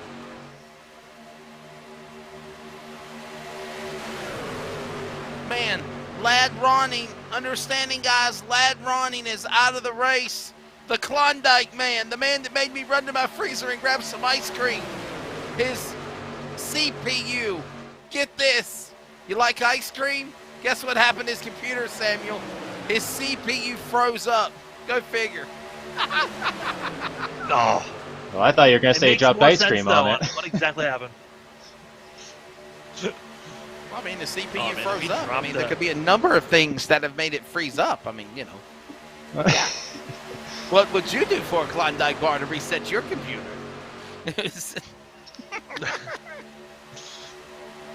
Oh man. Toby Ritter's up front, still holding off the pack, being pushed by Moore. Sorry, Dennis Moore. My pick. I should know the dang name. Oh man. A huge prop to Chris, though. I mean, thanks for coming up into the booth, your first broadcast here on LSRTV, and a huge props for joining us here. Man, gotta say, if you get the pick right on your first broadcast, that is some type of charm that you've got. Well, I'm just happy to be here. Appreciate you guys having me on. It's been a lot of fun, and yeah, just having a good time here. Are you enjoying the controlled madness in the broadcast booth, Chris Canary? Is it anything like you imagined? Charles Absolutely. Well, you know, Charles is controlling it, but Bright's been looking on the outside again. Said it before, I've said it again. He is just not happy riding around. He needs to be up front, and he is not going to wait. He is Chris Camary, Samuel Dyer. I'm Wesley Outland. Oh, trouble! Brightsman no! turns! Paulison turns! He gets airborne! Frank Harris crashes! Big trouble! Everyone else getting below the apron to miss him. And another massive crash coming out of turn number 4. Wow.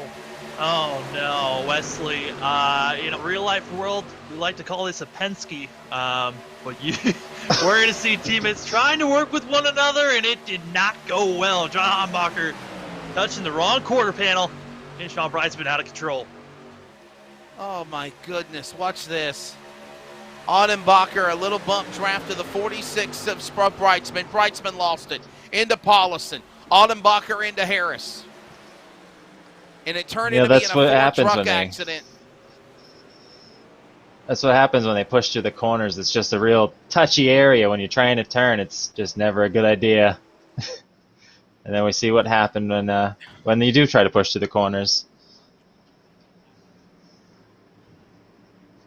What are you thinking, Chris? Camary, tires and fuel, everybody coming down? Well, I was wrong on the last one, but I'm going to say it again, tires, because I don't think anyone's taken any yet. So absolutely fuel, of course. But I'm going to say 4 tires. Everybody's I'm taking sticking with it.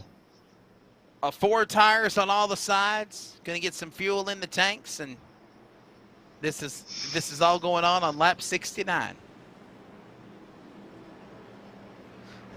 For all sides, going to get new tires. Here they come down to the pit lane. Big dog, led by Toby Ritters, Dennis Moore, Dan West Jr. Here they come to wreck the day. Talladega is far from over, and it is getting down to crunch time with 30 laps to go. Samuel Dyer, they're back to the pits for the 4th time tonight. Yeah, and this could be the potential final stop of this race, the money stop, and you don't want to be caught slipping by making any type of move of missing your pit box, coming back. Got to make sure you're almost picture perfect here as drivers. Got to be careful, and looking on the telemetry, you're seeing the race off of pit row. Dennis Moore trying his best. Ritter's going to be getting the win, but there were a couple of drivers deciding to stay out, it looks like. Judd Wakefield, as well as Eric Cheney, they pitted under green flag pit stops, and they are actually going to be our leaders at the moment. Chris, what do you think? We're far from over. I think that's hashtag fake news what Samuel Dyer just said. I think they're going to have to make another pit stop before this is over. Boy, I don't know what the fuel window is if you got that, but I don't see why we wouldn't be. I mean, let's say we keep green, then I don't see we'll see pit stops again, as long as they can make it on fuel. But if we get another caution, I think people will be back down to top off at the very least. I believe the fuel window is anywhere from 30 to 35 laps. So the drivers here, I believe they are right on the cusp of that window for a lot of these drivers. If we go into overtime when things get questionable for the drivers, if they would have enough fuel I believe they should be good from here on out. Well, one thing we need to do is pay some more bills, like Tom Dinchell Automotive Group and so many others. We'll be right back with more as we are approaching 30 laps to go, the final quarter when we return. And we'll take you to the checkered flag, caution free, unless there's like a big wreck and a red flag. No, that won't happen.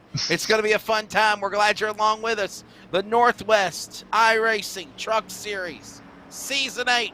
Who's going to the playoffs? Playoffs. Don't talk about playoffs. Back with more from Talladega in a moment. Every customer, every single time needs to get our very best.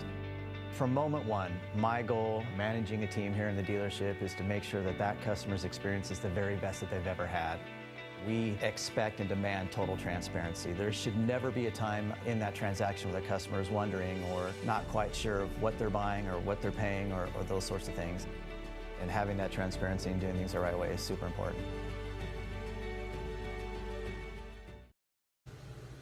Hey, it's Wesley Outland on the set of the Bull Ring on Speed 51 TV, but I also want to remind everybody that you can keep up with coverage of esports with the Northwest Cup and Truck Series, the American iRacing League, S&B Cup Series, and so much more on your home for sim racing, LSRTV. Of course, remember, you can watch it, and then you can listen to it on CRN, the community radio network at wearecrn.com. Check us out when you can. Wheel to wheel, battle for the race lead. New race lead, new leader stretch. Here comes Brady Burger.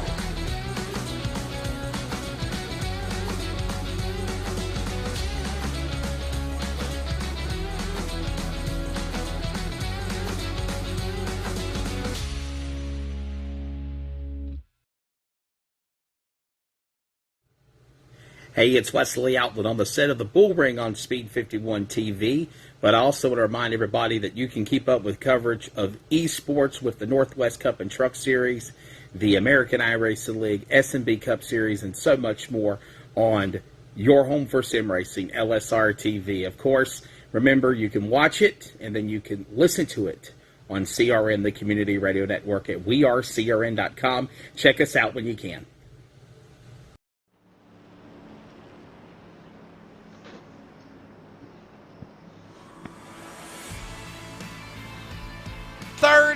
Laps to go. The lights are off on the pace car. Welcome back to coverage. Chris Camary, Samuel Dyer. I am Wesley Outland. And we are ready for the restart. And look at this. A man with a broken hand. Judd Wakefield, Sammy D, is getting ready to bring the field back to the Geico restart zone in the restarting green flag. They are green, and Eric Cheney did not get the start he wanted. Going to be falling back, hoping to get some type of help from Dennis Moore, but Toby Ritters wants the lead back quick as he dives to the outside. Toby Ritter's on a mission tonight, Chris, and he is trying so hard to pound the outside and make it work, go to the back straight away. Absolutely. We got two guys right on the front row there that need a win to get into the playoffs, so they're both definitely going to be hungry for that. Right behind them is Cheney and West. Yeah, go ahead, brother. Go ahead. Take it. I was done with it. I was just saying is, well, now the lineup has changed. We got Burke and Ritters back there behind Wakefield and West.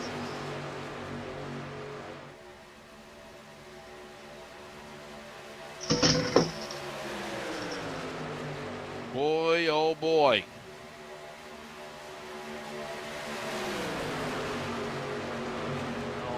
I mean, looking at this field right now, Wesley, you just know, as well for you, Chris, I mean, this is just mounting up. Each lap that goes by, the intensity level rises because you know, yes, you're further back, yes, you got a shot, but when you get to less than 10 laps to go, 15 laps to go, these drivers are understanding they've got to make the move forward, and you can't move back, as Toby Ritters, that was our outside line, is gone, and they need a little bit more help to get going. I think they are finding the recipe behind them You know you've got Jeff Stabnow that has shown that he's got a pushing truck that's willing to get someone up there. And also, we have not seen Tyler King that much up front. We know that 21 also has a lot of speed. Most likely we'll see King as well as others making the charge here late.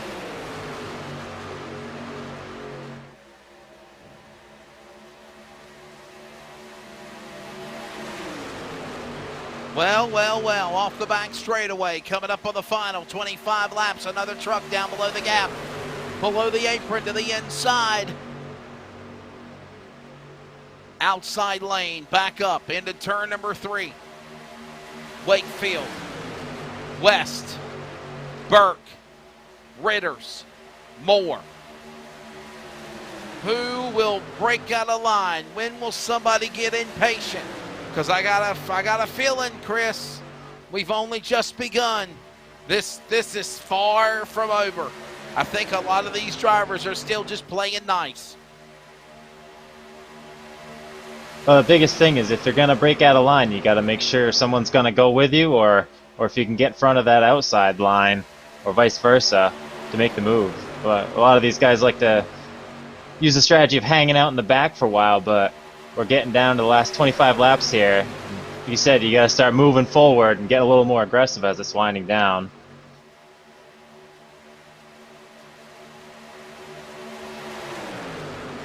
"25 laps to go this time by." And also another thing we ain't even talked about, Sammy, is also sunset, or at least the sun going down. We're moving into later in the afternoon, the sun staying behind the grandstands, and a lot more shadows around the racetrack. That's going to change the handling of these trucks as well. 25 to go in turn 1 at Talladega. Yeah, I mean, the weather certainly was something we touched on a little bit during the beginning of the broadcast on how the weather really wasn't something we were truly worried about. Even with the shadows that come in, the track temp never got to a realm where we were worried about a lot of slipping and sliding. It was really on the drivers. There was enough of a coolness to the track where the grip level was almost at its highest that it could be, and the cooler the track gets, the more grip these drivers have. But also, a lot of the drivers that are out here took 4 tires on that last stop, meaning that they've got a lot of fresh rubber. A couple of drivers further back, though, did not take tires. That some of the aggressive moves they make, the grip might be there. Sometimes you're going to be slipping aside a little bit further than you meant to go. We see Eric Cheney pulling out of line to get in front of, who is that, Brightsman? No, I'm sorry, that's Ritters right behind him. Lost track of the truck there. Moving on the outside, getting Ritters to try and push him. Looks like Casey Garber down on the inside. Moving from the outside. And all the while, Wakefield, another driver that needs to win the race to advance into the playoffs. Out in front. Boy, oh boy, did you see Ritters bump drafting Eric Cheney. Eric Cheney, no dog in the fight. Big Bird trying to pounce up on the field. No contention for a championship, just looking for a win, an upset win, if he can pull it off.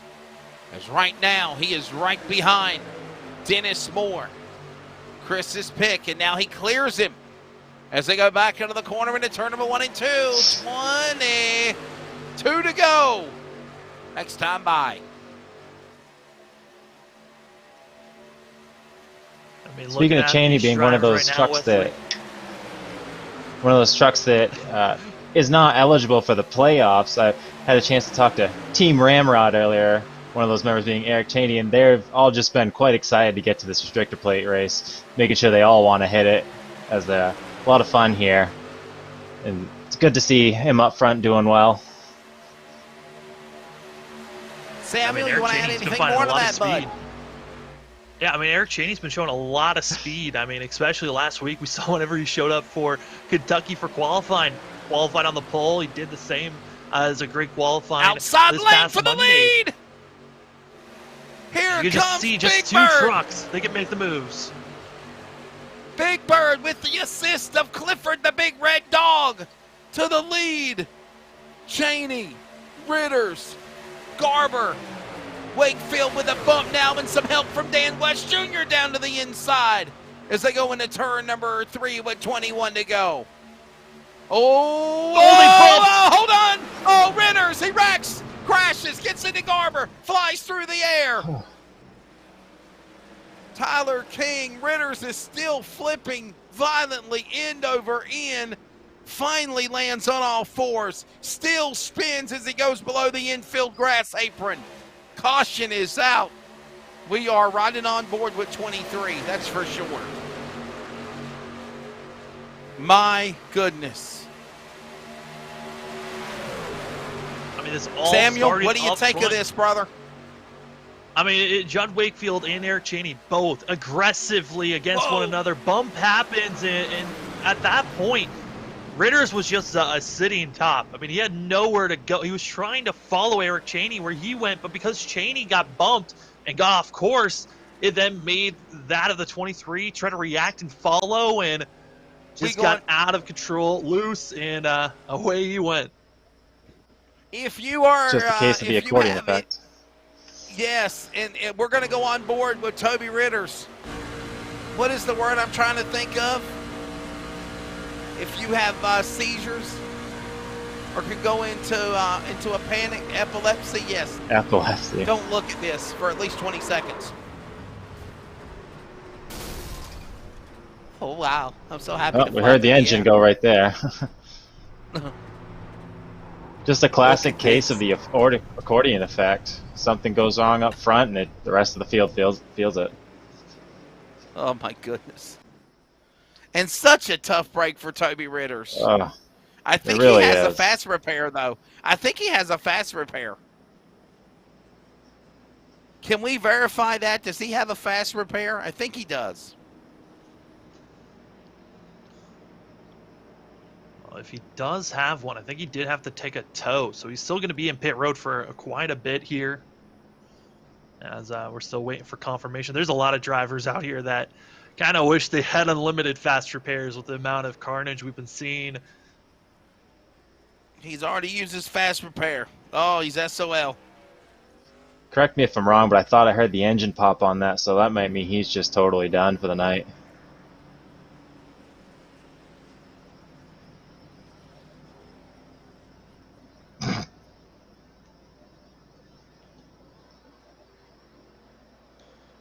That's another one of the drivers that are in a must-win scenario coming into tonight's race that have just seen their opportunities go up in smoke. I mean, that of Brian Reynolds was one of the first drivers that showed up here tonight that was trying to go for a run to win to get in.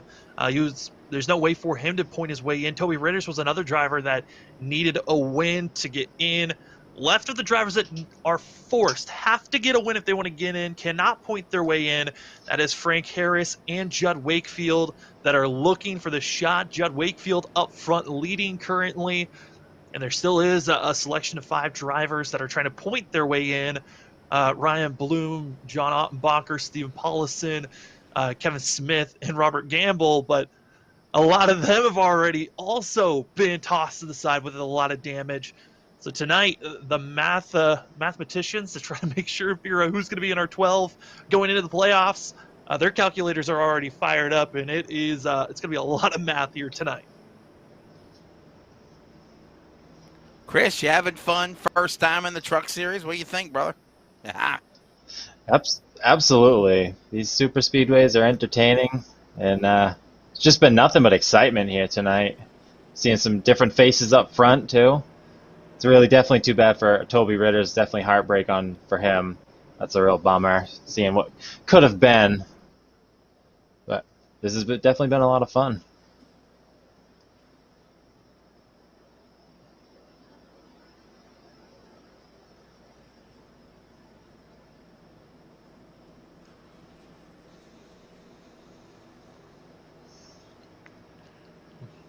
I'm sorry, I was responding to a Speed 51 text chat. I forgot that you can see me on camera. Ah. I thought for sure you ran off to go get another ice cream bar. I thought for sure. We lost Wesley from our ice cream. I did not run off to get another ice cream. However, I did run off to get me the taste born in the Carolinas. Do you know what that is? Huh? Do you know what that is? I have no idea. The nickname I'm gonna is say the taste Pepsi. born in the Carolinas. Do you know what it is? There you go, Chris. Yeah, Chris Kamara. He got some All right. smarts. I cheated. We got the producer in our ears. He told me. I wouldn't have known if it wasn't for him. Well, you got to learn So very it's quickly, not- Chris. He's called Hims. He's called Hims. Oh, that's We right. give him That's the right. formal introduction when we go live on the air, but we call him Hims, okay? Call him Hims.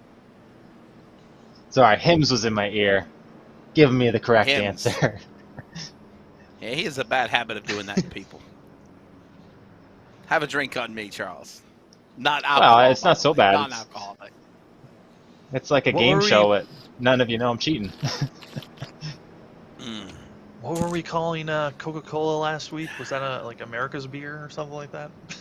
No, the beer, beer champion. Beer champion. champions. That's what Charles Coca-Cola. calls Coca-Cola, the beer champions. Oh, my goodness. Hey.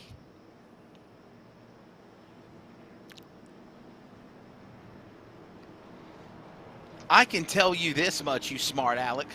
I can sit down and have a Pepsi in one hand and a Coke in the other, blindfold my tail, and I bet you I could tell you which drink is which. Well, everyone can. They have very different tastes. Hey, you know a lot of people think Shut they up, all can and y'all. they can't. Yeah, hush!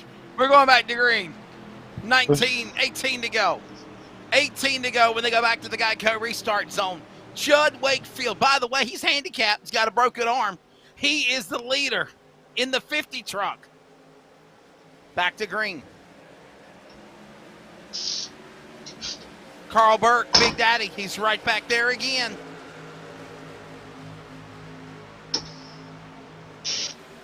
What are y'all doing back there? What is that noise? Are you making I popcorn? believe it's a chair. Sorry, that was just my door. Guys, look out! Oh, we got a truck in the Cheney wall. in the wall. More wrecking. Here we go. Number 8 involved. Nichols crashes. So does Big Bird. More trucks. And it's not a sunny day for Sesame Street Man now. Caution is out. Take a look on the Pulse Poppers instant replay. Less than a corner and a half and calamity. Big Bird is plucking his feathers right now. Yep. Eric Cheney, nowhere to go. Carl Burke just pushed Cheney high, and then Nichols nowhere to go and just plowed into him, man. He just plowed into Big Bird. Give him a T-bone. And I don't mean a juicy steak either. I almost started at 2 separate incidents just compiled into one. We're on board another angle. I mean, that was Oh, it was Carl Burke. Nichols, and that was on Carl the Burke inside. hit him, and then the 8 truck of Nichols. And Nichols, the 8 truck. The 8 truck of Nichols. The blue number 8 of Nichols hit him. We're checking to see who was the You're missing second it. car. You're missing that it. You're missing it in all the sights and sounds. It was the 8 See truck. Who got It's the Nichols. next hit? Well, somebody had pushed Cheney up into the wall just before that. I believe Burke. Dennis The Moore 53 went down of below. Burke. The 53 of Burke got into Big Bird Cheney, and then the 8 truck of Nichols plowed into him. Gary Nichols, you're on board with him now. This will be fun. This is when they come back to green. I think Moore came down and grabbed the 8 and sent him upwards into Cheney, trying to avoid it.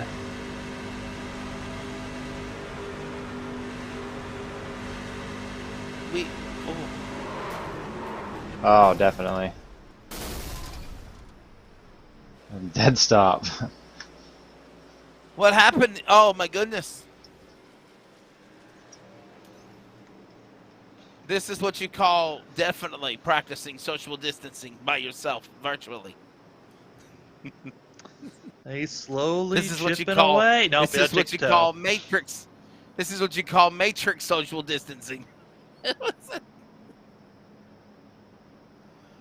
Oh my goodness.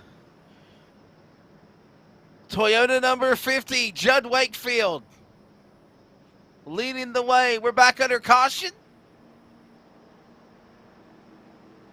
And so we don't get in trouble, we will go back to a commercial break. Come back with more from Talladega in a moment. Every customer, every single time, needs to get our very best. From moment one, my goal managing a team here in the dealership is to make sure that that customer's experience is the very best that they've ever had. We expect and demand total transparency. There should never be a time in that transaction where the customer is wondering or not quite sure of what they're buying or what they're paying or those sorts of things. And having that transparency and doing things the right way is super important. Hey, it's Wesley Outland on the set of the Bull Ring on Speed 51 TV, but I also want to remind everybody that you can keep up with coverage of esports with the Northwest Cup and Truck Series, the American iRacing League, S&B Cup Series, and so much more on your home for sim racing, LSRTV. Of course, remember, you can watch it, and then you can listen to it on CRN, the community radio network, at wearecrn.com. Check us out when you can. Wheel to wheel, battle for the race lead. New race lead down the next stretch. Here comes Jamie Frederick.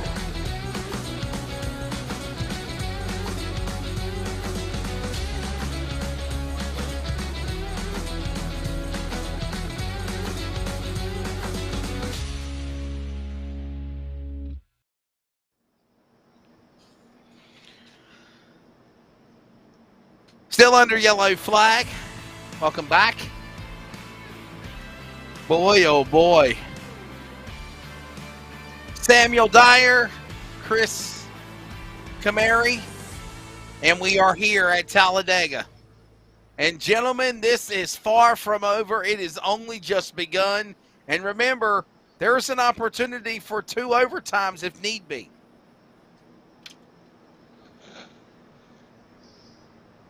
Well, Wesley, you got your intro music on the way in.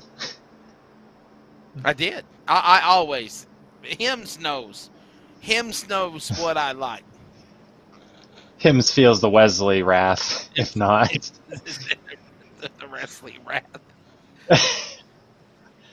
Yeah, it's like, so, hey, ready to go? Samuel, your picks, are they still the same? You riding or dying with Annenbacher, or is he a lost cause now?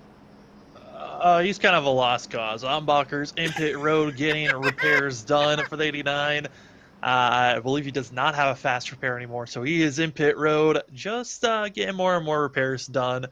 As right now, I believe we got a total of 15 drivers on the lead lap, with Dan West Jr. getting the Lucky Dogs position for that 55 team. My pick is in 4th. Tyler King. There he is. Could tonight be the night? Look at this. Jeff Stabnow, Sean Breitzman. Didn't he just get in a wreck earlier? Sean Breitzman, look at him right back into the hunt of things again. That just shows you guys just how competitive and good these drivers are in this series. Bottom line, for sure. You know, one of you guys made a note earlier of not using your quick repair too fast. Noticed Sean Breitzman's nose is clean, and it was not earlier. So he definitely saved that quick repair. Good thinking on his part for sure, with 15 laps to go. Yeah, it was one of those things where Sean Breitzman, yes, he had the damage early. We saw under that first caution how he had gotten that damage, and he'd been dealing and trying to slowly repair on it all race long. And finally, in that last incident, just too much damage, could not run well, and then had to come in, use that fast repair. Saw a couple other drivers thinking the same thing. But Wesley, we're getting ready to the intense moments. You got to start making your moves, and that means cautions. I breed more cautions. 14 to go when the field comes back to the Geico restart zone. And Judd Wakefield will send it back to speed. Gamble behind him. Burke might pick King up there. 4 trucks with counting Fournier in the top 5. They go back into turn number 1 with 14 to go.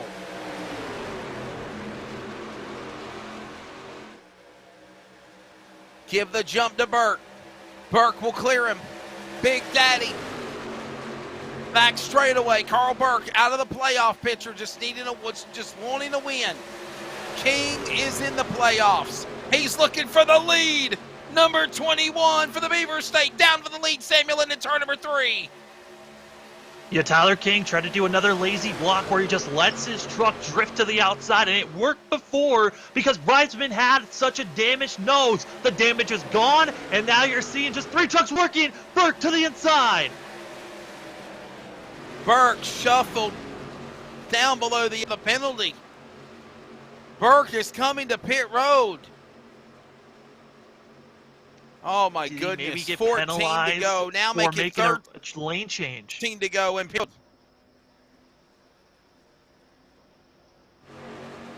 What am I missing here? What am I missing? We'll find out what's going on with Carl Burke. Meanwhile, back straightaway, 13 to go. Tyler King out to the lead, but he has to block lanes, 3 lanes fast, coming after him inside, outside. King, Fournier, Wakefield. Look at these new contenders. Chris Camary up to the top spot now with coming to 12 to go out of turn 4. Boy, those guys just heading down the backstretch. It's like a swarm of hornets. I can't even tell where each line is as we got King in the lead. He's been pretty good out front early on. He was leading that second pack that was moving on the first one. And he's just been doing a good job holding the front line anytime he gets up there. 12 laps to go now. Back into turn number 2. Back straight, King, side. Fournier, Gamble, stab now. 3 wide, watch out, trouble! 4 got in to Paul Newton, wrecking down below the bottom of the apron on the cushion. No yellow flag yet. No. Dan West Jr., Dennis Moore, Paul Newton crashed. And no caution, gentlemen. 12 to go, 11 to go this time by. And Wakefield to the lead in 50. Samuel out of turn number 4. Yeah, I mean, it's just aggressive driving. Drivers were really throwing themselves from the bottom lane all the way up to the 3rd lane. Just too much jostling on the backstretch. But here, coming to the line, it's Tyler King getting a lot of help from that Jeff Stab now. But Reisman, since he's got that brand new nose, he's been the rocket ship to stay behind and push. That 46 is looking strong here late in this race. 11 laps to go. Sean Reitzman with a wingman in Garber. Jeff Stapp now with the wingman and Tyler King, or flip-flop that. Then you got Wakefield with Gamble and Harris. Look at Harris in this battle. New names, new contenders. 2, 3 in the top 10, needing a win to go to the playoffs. And Wakefield and Gamble are 2 of them. By the way, strap in, hold on tight. 90 laps down, 10 to go. This is Talladega. Chris, they're back to turn 1. I think we're about to see the first 90 laps of intensity right here, all packed into 10 to go, just starting it up again. These guys just sliding all over. Yeah. Oh, this has been a good one. This has been one for the ages, guys. Who's going to break out of line? Samuel, what do you think they're doing? They're playing possum, but they're right now 3 wide, 3 rows deep as they go into turn 3. Wakefield down to the bottom. King on the outside with a push by Stab now. And Anderson trying to get something started up on the top shelf of the Angels Expressway. Yeah, a lot of these drivers trying to jostle around, trying to figure out where's their teammates, who's an ally I can work with, who's been looking like one of the fastest cars out here. I mean, for Tyler King, he spent probably about 80% of this race just staying back around 15th, 20th position and late in the running. Finally felt like it was his time to surge forward. Enough of the big wrecks have taken out a lot of the big contenders, and now it's time for Tyler King, also for Frank Harris. They've been waiting and lurking for their moment to shine, and both of them running in the top 5. 9 laps to go. 8 to go when they come back around. Look at this gaggle pack of snarling, growling, virtual pack of dogs ready to pounce on Wakefield as they work their way to the line. 9, make it 8 to go. Wakefield, hold on tight. They are 3 and 4 wide behind him as they go back into turn number 1, Chris. We got team effort forming up on the outside. like Stab now got hung out the drive, but Brightsman hopped in right behind him. Not going to leave a teammate behind, that's for sure. So coming up on, actually on 8 to go here. 3 wide all the way around. It just doesn't stop with these guys. Down the front straightaway. Back straightaway, correction. Samuel, boy oh boy, that is a storm brewing right there. And you've got 11 hungry hounds fighting for the opportunity for a win to go to the playoffs. It means so much more here today. Yeah, I mean, looking at it, you had 4 trucks lined up on the inside, 4 in the middle, 3 on the outside, evenly spread and evenly across. It's coming 3 wide out of coming to the straightaway. It would have been Sean Brightsman. Stab down to the lead. Stab now at the line. Trouble! You're wrecking King, again. King in the Wakefield. King in the Wakefield. They go below the apron. King up the racetrack. He is in the middle of the pack. He's on the racetrack. I think they're going to throw a caution. No yellow yet. No caution yet. Wakefield into Tyler King, and they got to throw the yellow flag. Caution is out. And if I'm thinking correctly, we've got 7 to go, 6 when they come to the line. They can still get another shot for a restart besides going into overtime yet. There would have to be 5 laps to go or less before we can look at overtime being considered. Look at that, guys. Tyler King, my pick. Judd Wakefield, the one-arm bandit. They make contact, push each other down below the apron of the racetrack. And you knew that the caution was coming because that second pack was coming up on the racetrack, and you knew, Samuel, they had to throw a yellow flag. They had to throw a caution. Yeah, absolutely. I mean, Tyler King, with the way that he was doing these lazy blocks where he would just let his truck drift up and down, I thought for sure we were going to see a wreck from him trying to do a block on the outside. But it was contact between himself and Judd Wakefield that brought out and made contact initially on the inside. A bit surprising to see, but when you're 3 wide and you're not, when you're that close, you have to be focused each and every moment, because one slip up, like we saw there, could cost you a shot at this thing. And for Judd Wakefield and for Tyler King, they got to be hoping that they've got a faster pair, or that their trucks are not damaged enough where they cannot stay with the draft. But this could be a race-ruining type of an incident for both of them. But, man, some of our drivers that are left running, there is some heavy hitters of drivers that need wins, drivers that are trying to get the best points they can to get into the playoffs. The drama is certainly rising here.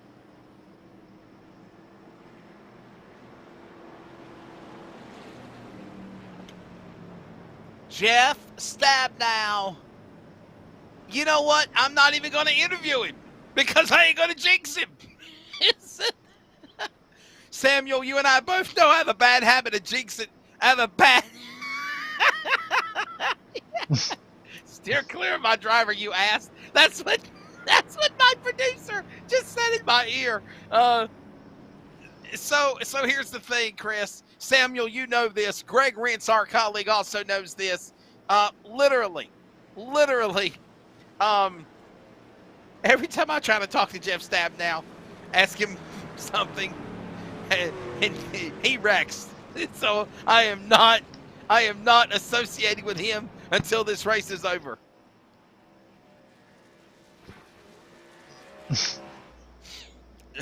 Well, here's the thing.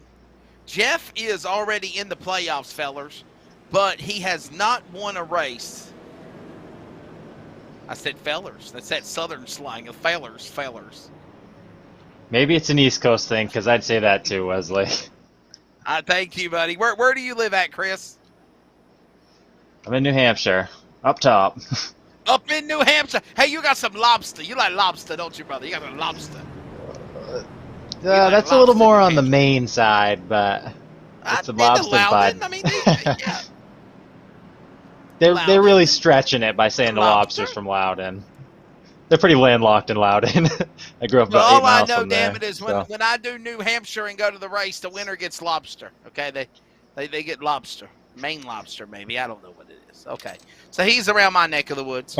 It is he's not around my neck of the woods. That's hashtag fake news. But he is in the East Coast time zone, so he is literally. We're closer than these truck drivers are. We certainly are. And of course, Charles is in Texas, deep in the heart of Texas. Da, da, da, We got the whole country covered And, with Samuel in California. and Samuel's in California. Greg Rentz is up in. Welcome to the Hotel Talladega. This is number 4 laps to go. My goodness.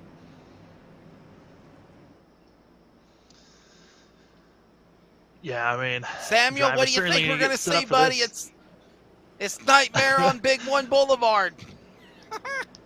Yeah, I mean, I'm waiting to see how many drivers are fully going to be on the lead lap, as that's going to be the biggest thing for a lot of these drivers. As lights are off, we're getting ready to go this time by. It's going to be 3 laps to go when we go green again. But for a lot of these drivers right now, I mean, the pressure is on. I mean, looking at that at Frank Harris, he needs to have a solid run. And for Judd Wakefield, who was just involved in that last wreck, he needs to hope that it's not a lot of damage. And if he had to use a fast repair, better hope that he's not caught up if there is another wreck. But the pressure is certainly on for those drivers in the must-win scenario. But everyone else that's in that could get in points-wise, they're all having pretty good showings, except for Steven Paulson, who is out and is parked back in 22nd position. All right, guys, quick Question, poll. Chris. Are we going to say green? Can Jeff Stapp? No. That's hashtag fake news. They're going to tear We're him going to up. see a green, white checkered This race then, is huh? going to overtime. I believe we're going to overtime. I really do. Wow. Charles is Hims calling says our shot no. saying no. Hims says no.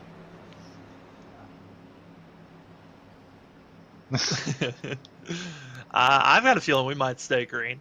I think we could do it. I don't see it happening, guys. I really don't. I don't see it happening.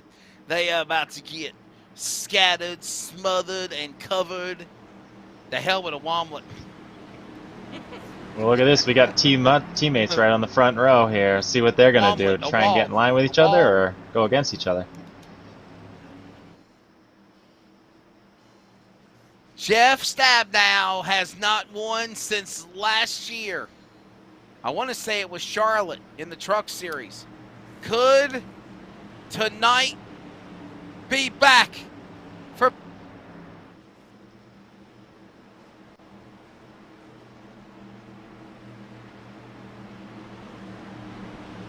four? Make it 3 laps to go. This is Talladega. This is what everybody pays their money for year after year in the spring and the fall, and you don't have to pay anything virtually. What a wild ride it's going to be. Green in the air. Who's going to the playoffs? Brightsman, Stabnow, side by side. Whole shot, give it to the 24 in turn 1. Samuel Dyer in the corner with 3 to go. Bridesman able to find a little bit of a spot. He'll drop down low, have Kane Anderson behind him. Anderson, Bridesman, Stabnow, all locked in for that of Kevin Smith. He could potentially point his way into our playoff spot, but he's got to hope that he has a great run for himself. His driver's ducking it high. It's Casey Garber trying to be the first car on the outside and trying to make the Euro move all on his own, which is not enough power. Stabnow in the lead. Brightsman right there with them under attack as they work their way back out of turn number 3 and 4. Here they come through the tri-oval, back to the start-finish line. 2 laps to go. Stabnow, Anderson on the outside. Brightsman gives him a push. Garber's there. Smith is there. 5 trucks. Here we go again. Chris, they're in turn 1 with 2 to go. Oh, we got a dangerous run on the outside as Caden Anderson poked his nose Tyler out. King! He had Smith to go with him. It's Tyler King. King on the outside, hung out by himself. Yes, sir. Crashing a moment ago. Tyler King now in the battle. Look at him cut off the 21. Garber in front of the 21. They go to turn 3. If they come to the white flag, this race is over. This race is official. Wreckers or checkers at the CRN 1 to go. If they wreck, we go to overtime. Here they come at a turn number 4. Stabnow, Brightsman, Smith, top 3 along with Anderson through the tri-oval. They hold it together. They hold it together. Place your bets. Pick your poison. 1 to go. CRN 1 to go. 3 wide and Stab now just got hung out to dry in the middle in turn 1. Stuck in the middle and got no friends. Stab now finally going to be having Casey Garver's bumper, and they are going to be 3 wide coming out of turn number 2. But it's Sean Bridesman on the inside with Kaden Anderson. It's not going to last for so 5 long. wide. There they go. We're wrecking. Trouble. They are wrecking in the back.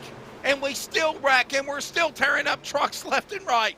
3 trucks, 4 trucks. Breitzman getting the assist by Gamble. Anderson tucks in line. It is all hell broken loose on the back straightaway. It is a war zone. The race goes on to the checkered flag. Breitzman to the inside. Robert Gamble needs a win to go to the playoffs. Will he get the help from Anderson? Anderson with the bump on Gamble. Gamble on the outside. He's there. Gamble's in. Gamble's in. No, it's Anderson.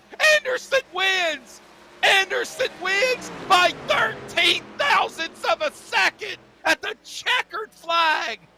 Oh, my goodness. Whew. I haven't breathed since taking a man. breath since turn 2 laps ago. I mean, Gamble What a did finish. everything right besides just wrecking Anderson there.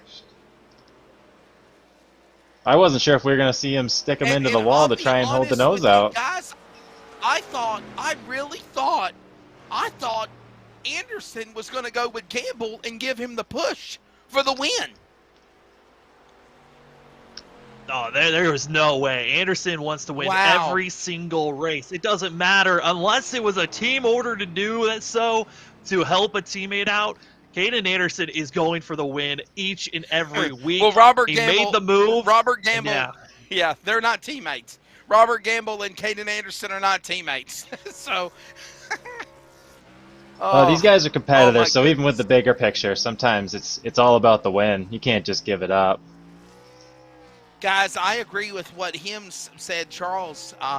Man, it looked like for a second there we saw Sean Breitzman back off the throttle coming through the tri-oval and possibly was going to give that win to Gamble. We'll have to ask Sean Breitzman that question. The celebration is on. Caden Anderson, another win, like he really needs another one. What is that, his 7th win, 8th win this year? Oh, my goodness, Caden Anderson. That's going to be win People are number trying to take him 6 out for left and Caden right. Anderson. Yeah, this is what you call the LSRTV high five salute. This is how you wrap up an The iRacing Northwest race, high five destroying salute. Yes, it. it is. Watch this. Yeah. Was that the Polish victory lap for the guy that did not win? Kind of, sort of. Yeah. He exited. He's out. What a finish. Holy cow. Man, oh, man. Holy cow Unofficial indeed, results, Leslie. Whew. Caden Anderson.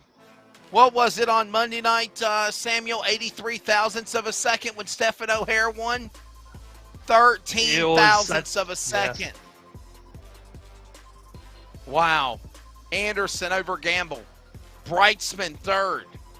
Jeff Stabnow wrecked on the back straightaway. Everyone else from 4th on Beck wrecked coming to the checkered flag on the back straightaway. Only 3 trucks crossed the finish line at the checkered flag. Jeff Stabnow 4th, Paul Newton 5th, Ryan Bloom, Kevin Smith, Tyler King, 8 trucks on the lead lap. Casey Garber, Ray Fournier. Hell of an effort. He'll finish in the top 10 at Talladega. And looking at the rest of the results in 11th, you've got that of Carl Burke with Frank Harris, Judd Wakefield, Dennis Moore, and also that of Nichols going to be finishing in 15th. Dan Stussy going to be getting 16th. Dan West Jr., Eric Cheney, John Ottenbacher, and Toby Ritters finishing out your top 20.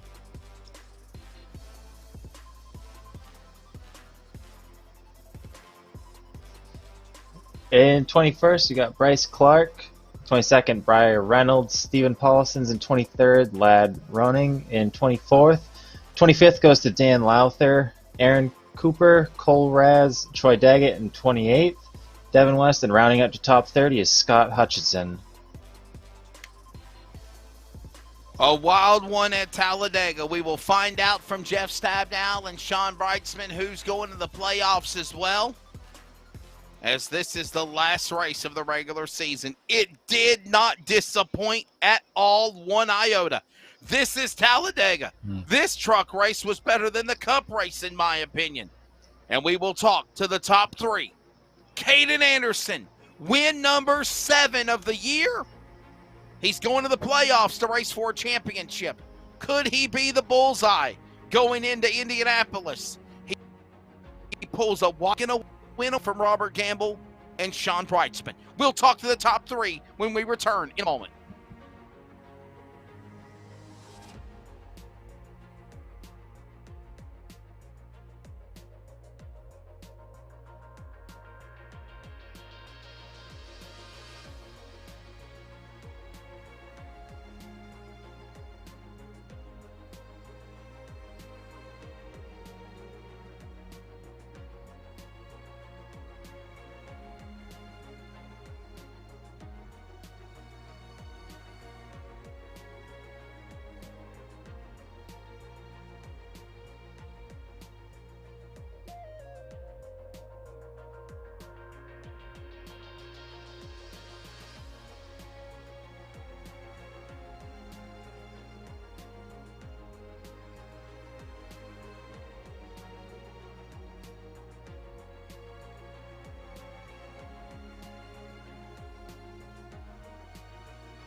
Boy, oh boy, what a good one here at Talladega. It did not disappoint.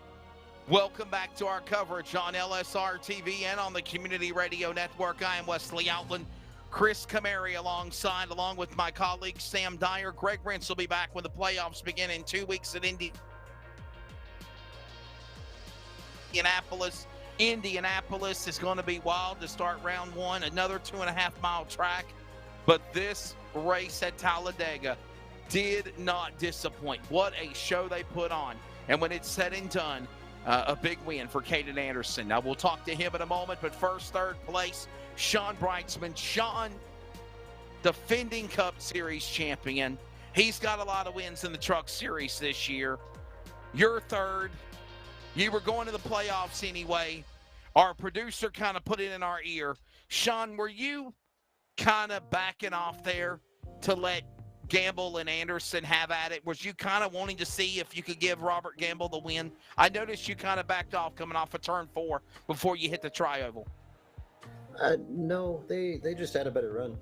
Okay. Caden got to the outside and was going to end up running by himself, so he backed off, I think, out of 2 and fell back behind, and they just timed it.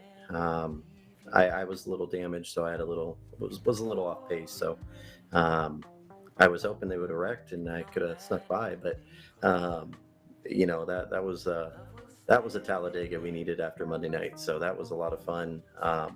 3 wide, sometimes 4 wide. Boy, that was just a blast. I mean, Sean, talking about damage, I mean, it looked like that was something you were dealing with for most of the night, but still being aggressive in the draft. How was it with the damage that you were dealing with for most of the night? When you got damaged, you just became a pusher, and that's what I was for most of the night. And when it was time to lead, I didn't have the truck to be able to be the leader and stay up there with good cars behind me, good trucks.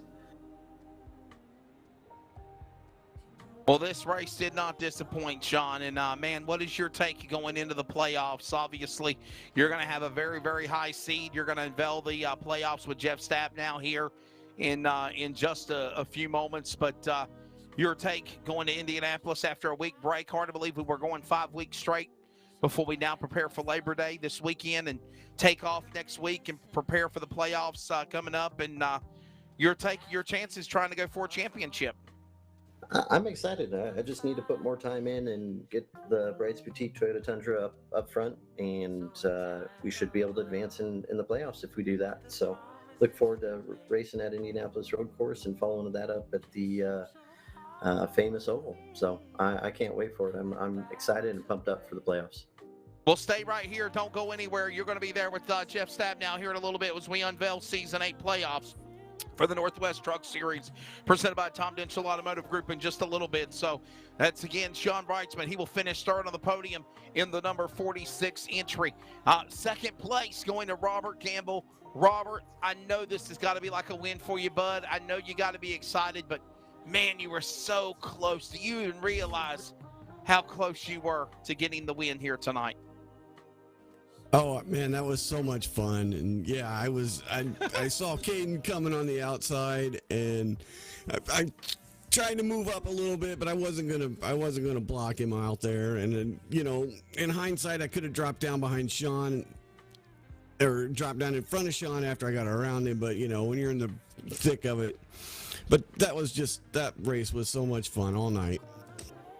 I mean, Rob, you were in the middle of the points to see who was going to be moving in points wise. When you came into this race, was there the mindset of, I need to make sure I run well for the points? And was there any added stress just being at Talladega and in the trucks? Oh yeah, it's just such a crapshoot, these races. I mean, the super speedways, you know, it's putting yourself in the right position, being patient. You know, that's just all night I was just thinking patience, you know, wait for it. And you know, early in the race we were way back. I mean, we were in the second pack, and just I knew that, you know, there were going to be more caution, so just patience, wait it out. And then, you know, we got up front with some of my teammates, and yeah, we just that was my thinking too, is getting good points for the night. Well, Robert Gamble, keep your fingers crossed. We will be unveiling here in just a few moments who the top 12 are. We're waiting for Jeff and Sean to give us the official announcement, as I believe they're tallying, rechecking, double rechecking, triple rechecking, just like Santa Claus, checking the list, checking it twice. He wants to make sure that we got the fast 12 that are very, very nice to race towards a championship. Before we let you go, Robert, thank your sponsors, man. Congratulations. What a fun show you put on tonight. Yeah, no, that was great. And I'm on the edge of my seat waiting to see if I got in or not. So, yeah, just thank you guys, LSRTV. You guys do an awesome job covering this. And thanks, Tom Denchel Auto Group, for the sponsorship of the series. And I want to say hi to my mom, who's out there watching LSRTV on YouTube. Hi, Mom. Hi, Mom. Robert Gamble. Ladies and gentlemen, again, 13 thousandths of a second at the checkered flag when the race ended. To victory lane we go. He knows he's going to the playoffs just like Sean Brightsman. Robert Gamble will find out his fate if his points and his finish on the runner-ups podium will get him in the playoffs. We'll unveil the Fast 12 in a moment, but to victory lane we go for the 6th win this year, the number 1 seed in 15 starts, 12 top 5s, 15 top ends out of 2 poles. Caden Anderson, Yakima, Washington, congratulations. Talk about that race tonight in general, and then the hell with the last lap, the last corner, the tri-oval where you made the move for the win. Yeah, I feel like tonight was definitely a Talladega race compared to Monday. I feel like you go anywhere, you can actually race, you know, side by side and actually make passes on the outside. You know, we started off early trying to be up front, and then we kind of fell back and Cole got wrecked, and so towards there at the end, it was just me by myself, and I ended up teaming up with Dennis Moore and Tyler King there for a little bit. But that last corner, you know, I raced an official race earlier this week at Daytona, and I ended up being on the outside, kind of similar to what happened tonight. And so I dropped back and I made a run there at the end, and so I kind of knew what I had to do here, but there was an extra car in the middle between us.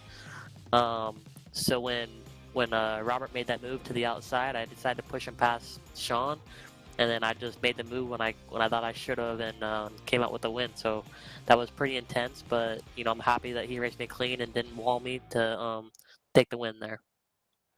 Yeah, I mean, Caden, you can probably add more onto this, but how was it knowing once you saw Cole's out and you were by yourself for a majority of this race? How was it just trying to find new friends to work with, and just how was it knowing that you didn't really have too many allies out there of drivers because everyone else was working with their own teammates? Yeah, I feel like it comes down to a lot of just put on your armor and go out there and fight everybody off you can. So I just pick and chose who I wanted to fight with and went whatever lane I felt like was going to work, and it ended up working out for us. Well, I'll tell you what a fun race this was. What an awesome show you put on. And, man, are you ready for the playoffs? You know you're in. You know you're the #1 seed. What's it going to take I feel like to win this championship amongst being a real race car driver like yourself as well, Caden?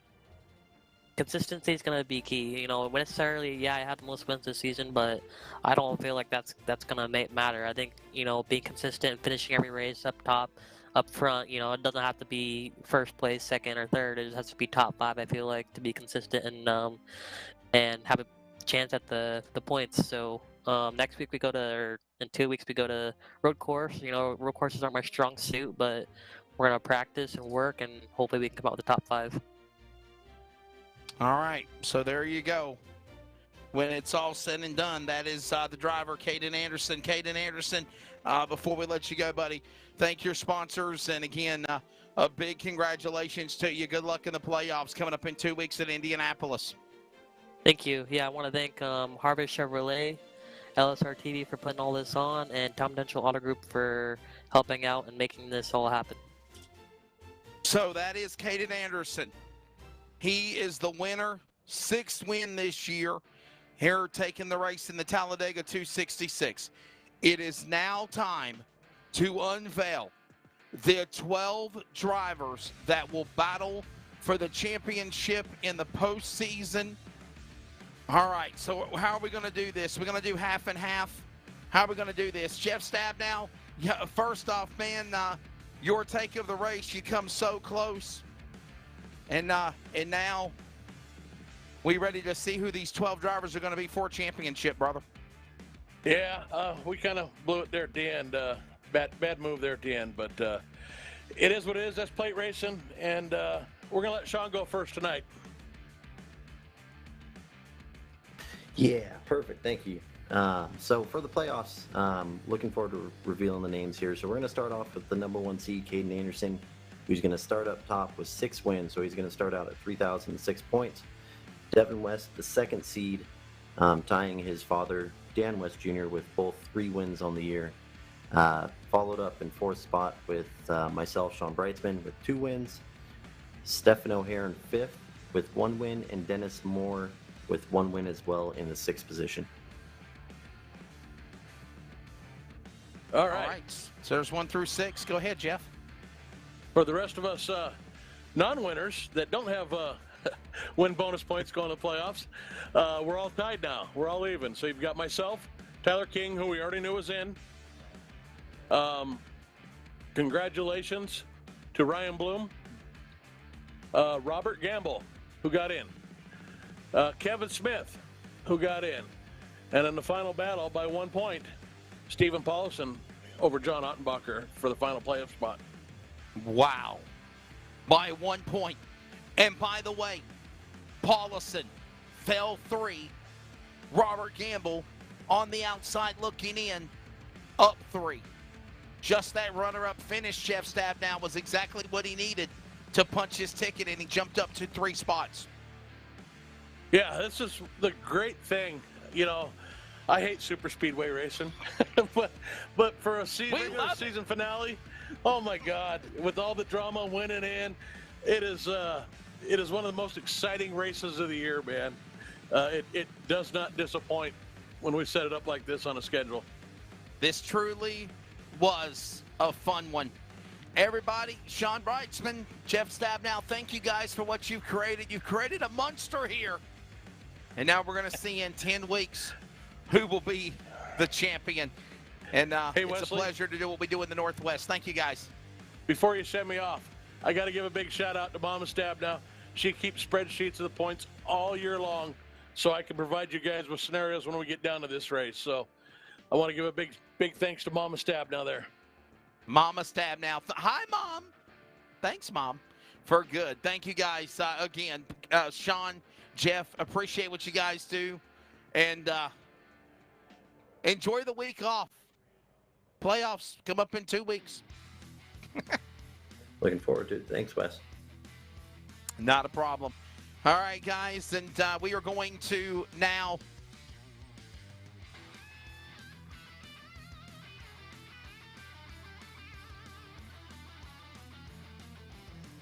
we're going to go back to our broadcast position. Yes, there we go. Hi. We're going to go back to our broadcast position here and get ready to close things out. First to you, Chris Kamari. What did you think? First time in the gate, the box, and New Englander. Did you have fun? Absolutely. It was a great time. Exactly as expected. There was just no breaks in the intensity. Absolute chaos. There was no time when you could pick a winner when we all thought it was going to be this guy. Nope, he's gone. Well, now it's going to be this guy. Nope, he's gone. We had so many big wrecks. It was just chaos and just a lot of fun to watch. Great show, absolutely. Samuel Dyer, always fun working with you, bud. Our pens have ran out of ink. We have literally probably lost 3 pounds sweating to death. The ice cream did not help matters any for me, but what a fun race this was. Your take of it and your thoughts of the 12 that made it in the playoffs. Yeah, I mean, what a night. I mean, the drivers even sounded a lot more excited to run the truck's aero package. It just allows you to do so much more, and you can just hear the joy from them. And they felt like they could make any move they wanted, and it certainly brought out a lot of cautions, way more than we had, on Monday night, but it made the drivers challenge themselves. And looking at John Ottenbacher and Steven Paulson, 1 point was the difference, but what makes it even crazier is both drivers were stuck in pit road. It was first Steven Paulson that was out of the race early, and John Ottenbacher, all he needed to do was make sure that he finished ahead of 19th, wasn't able to, caught up in one of the big ones, didn't have another fast repair, and came up 1 point short. And you think of these drivers, like you said, you think of Steven Paulson making it in by a point. You think of John Ottenbacher, man, so close. Briar Reynolds, Kenneth Garber, Frank Harris, Toby Ritters, all these guys made such a valiant effort to try to make it in, to win the race, much less to try to punch their ticket into the playoffs. We hope they stick around and look for a W because, I'll be honest with you, Samuel, we saw some good things out of drivers that we've never really seen before this year or in years past. Yeah, I mean, we saw a lot of competitors that really might have not had the best run throughout most of the season, but that's what having a super speedway late in this truck series is. It gives you that wild card. You still have one more shot, and we almost saw Robert Gamble steal this one away, but instead the thief, it was Caden Anderson on the outside. Stole it away like candy from a baby, or me taking a Coke away from Charles so I can grab a Pepsi. Chris Kamari, always, man, it's been fun working with you. Your final thoughts, brother, as we wrap it up and get out of here. And you notice that I kind of played that because I needed to take a swig of refreshment there to clear my throat. Final That's thoughts. Right. I wanted to do it on purpose. I don't know. It's been just a great time. I've had a good time with you guys in the booth. It's been a lot of fun. Some great racing there. I'm surprised at the result that we got, to be honest with you. I would have thought he would have run him into the wall. I would have done that, to be honest with you, but I guess that's why I don't race for real. But it's been a lot of fun. Hope I get to come back. Samuel Dyer, always fun working with you, my friend. Your final thoughts as we wrap it up here at Talladega. We all take a nice little week off, and we prepare for in a week and a half. Yeah, this week that is coming up, it is week 13 of iRacing that we're taking off. Week 13, there are major updates that come to iRacing, different cars, new cars sometimes come in, new tracks sometimes come in during week 13, and that means the playoffs could be a completely different monster than what most of the drivers have been racing throughout this whole entire season. So I'm excited to see what the playoffs bring. In Indy for 2 weeks to start out the playoffs, excited, but man, tonight was a blast to watch. 2, 3, 4, sometimes even 5 wide racing in the trucks. It was a fun one here tonight. It certainly was. And, of course, Greg Rentz, our colleague, will hopefully be back with us whenever we return here in a week and a half for the races at the world's greatest race course, the Indianapolis Motor Speedway, and that is the road course and then the big speedway coming up for the first 2 races in the playoffs. Greg Rentz, always fun working with him. Thank you, Chris. Thank you, Samuel. Always a great, great time. And again, one more look at the Talladega Super Speedway. Man, it did not disappoint. What a fun event. When it's said and done, Caden Anderson, the #1 seed, picking up the win. And Caden Anderson, Sean Breitzman, Dan West Jr., Jeff Stabnow, Tyler King, Devin West, Dennis Moore, Stephen O'Hare, Ryan Bloom, Robert Gamble, Kevin Smith, and Stephen Paulison will fight for the championship in Season 8 of the playoffs for the Northwest iRacing Truck Series presented by Tom Denchel Automotive Group. It will begin on September in a week and a half, guys, a week and a half, so get it ready for you. We'll have the Northwest Cup Series playoff with the cars at Indianapolis on Monday, September the 13th at the Indianapolis Road Course. And then on Wednesday, the 15th, we will be at the road course for the trucks. Northwest Racing Series on social media for information at LSRTV and LiveSimRacing.com on Facebook, Twitter, and Instagram. And, of course, at CRN Sports, Community Radio Network, and WeAreCRN.com for all of the coverage. For everybody at Rocket Media, and, of course, for Charles Wooten, Jeff Stabnow, for all of our colleagues in the broadcast booth, Greg Rentz will be back hopefully in a week and a half. For Chris Kameyer doing a phenomenal job in the booth tonight. For Samuel Dyer, I'm Wesley Outland. Congratulations to Caden Anderson, the winner, and the Fast 12. We'll see you in a week and a half for the playoffs, for the trucks at Indianapolis. Be good to one another. Keep on praying for America. We thank you for watching or listening to Northwest Racing Series action on the iRacing Motorsport Simulator.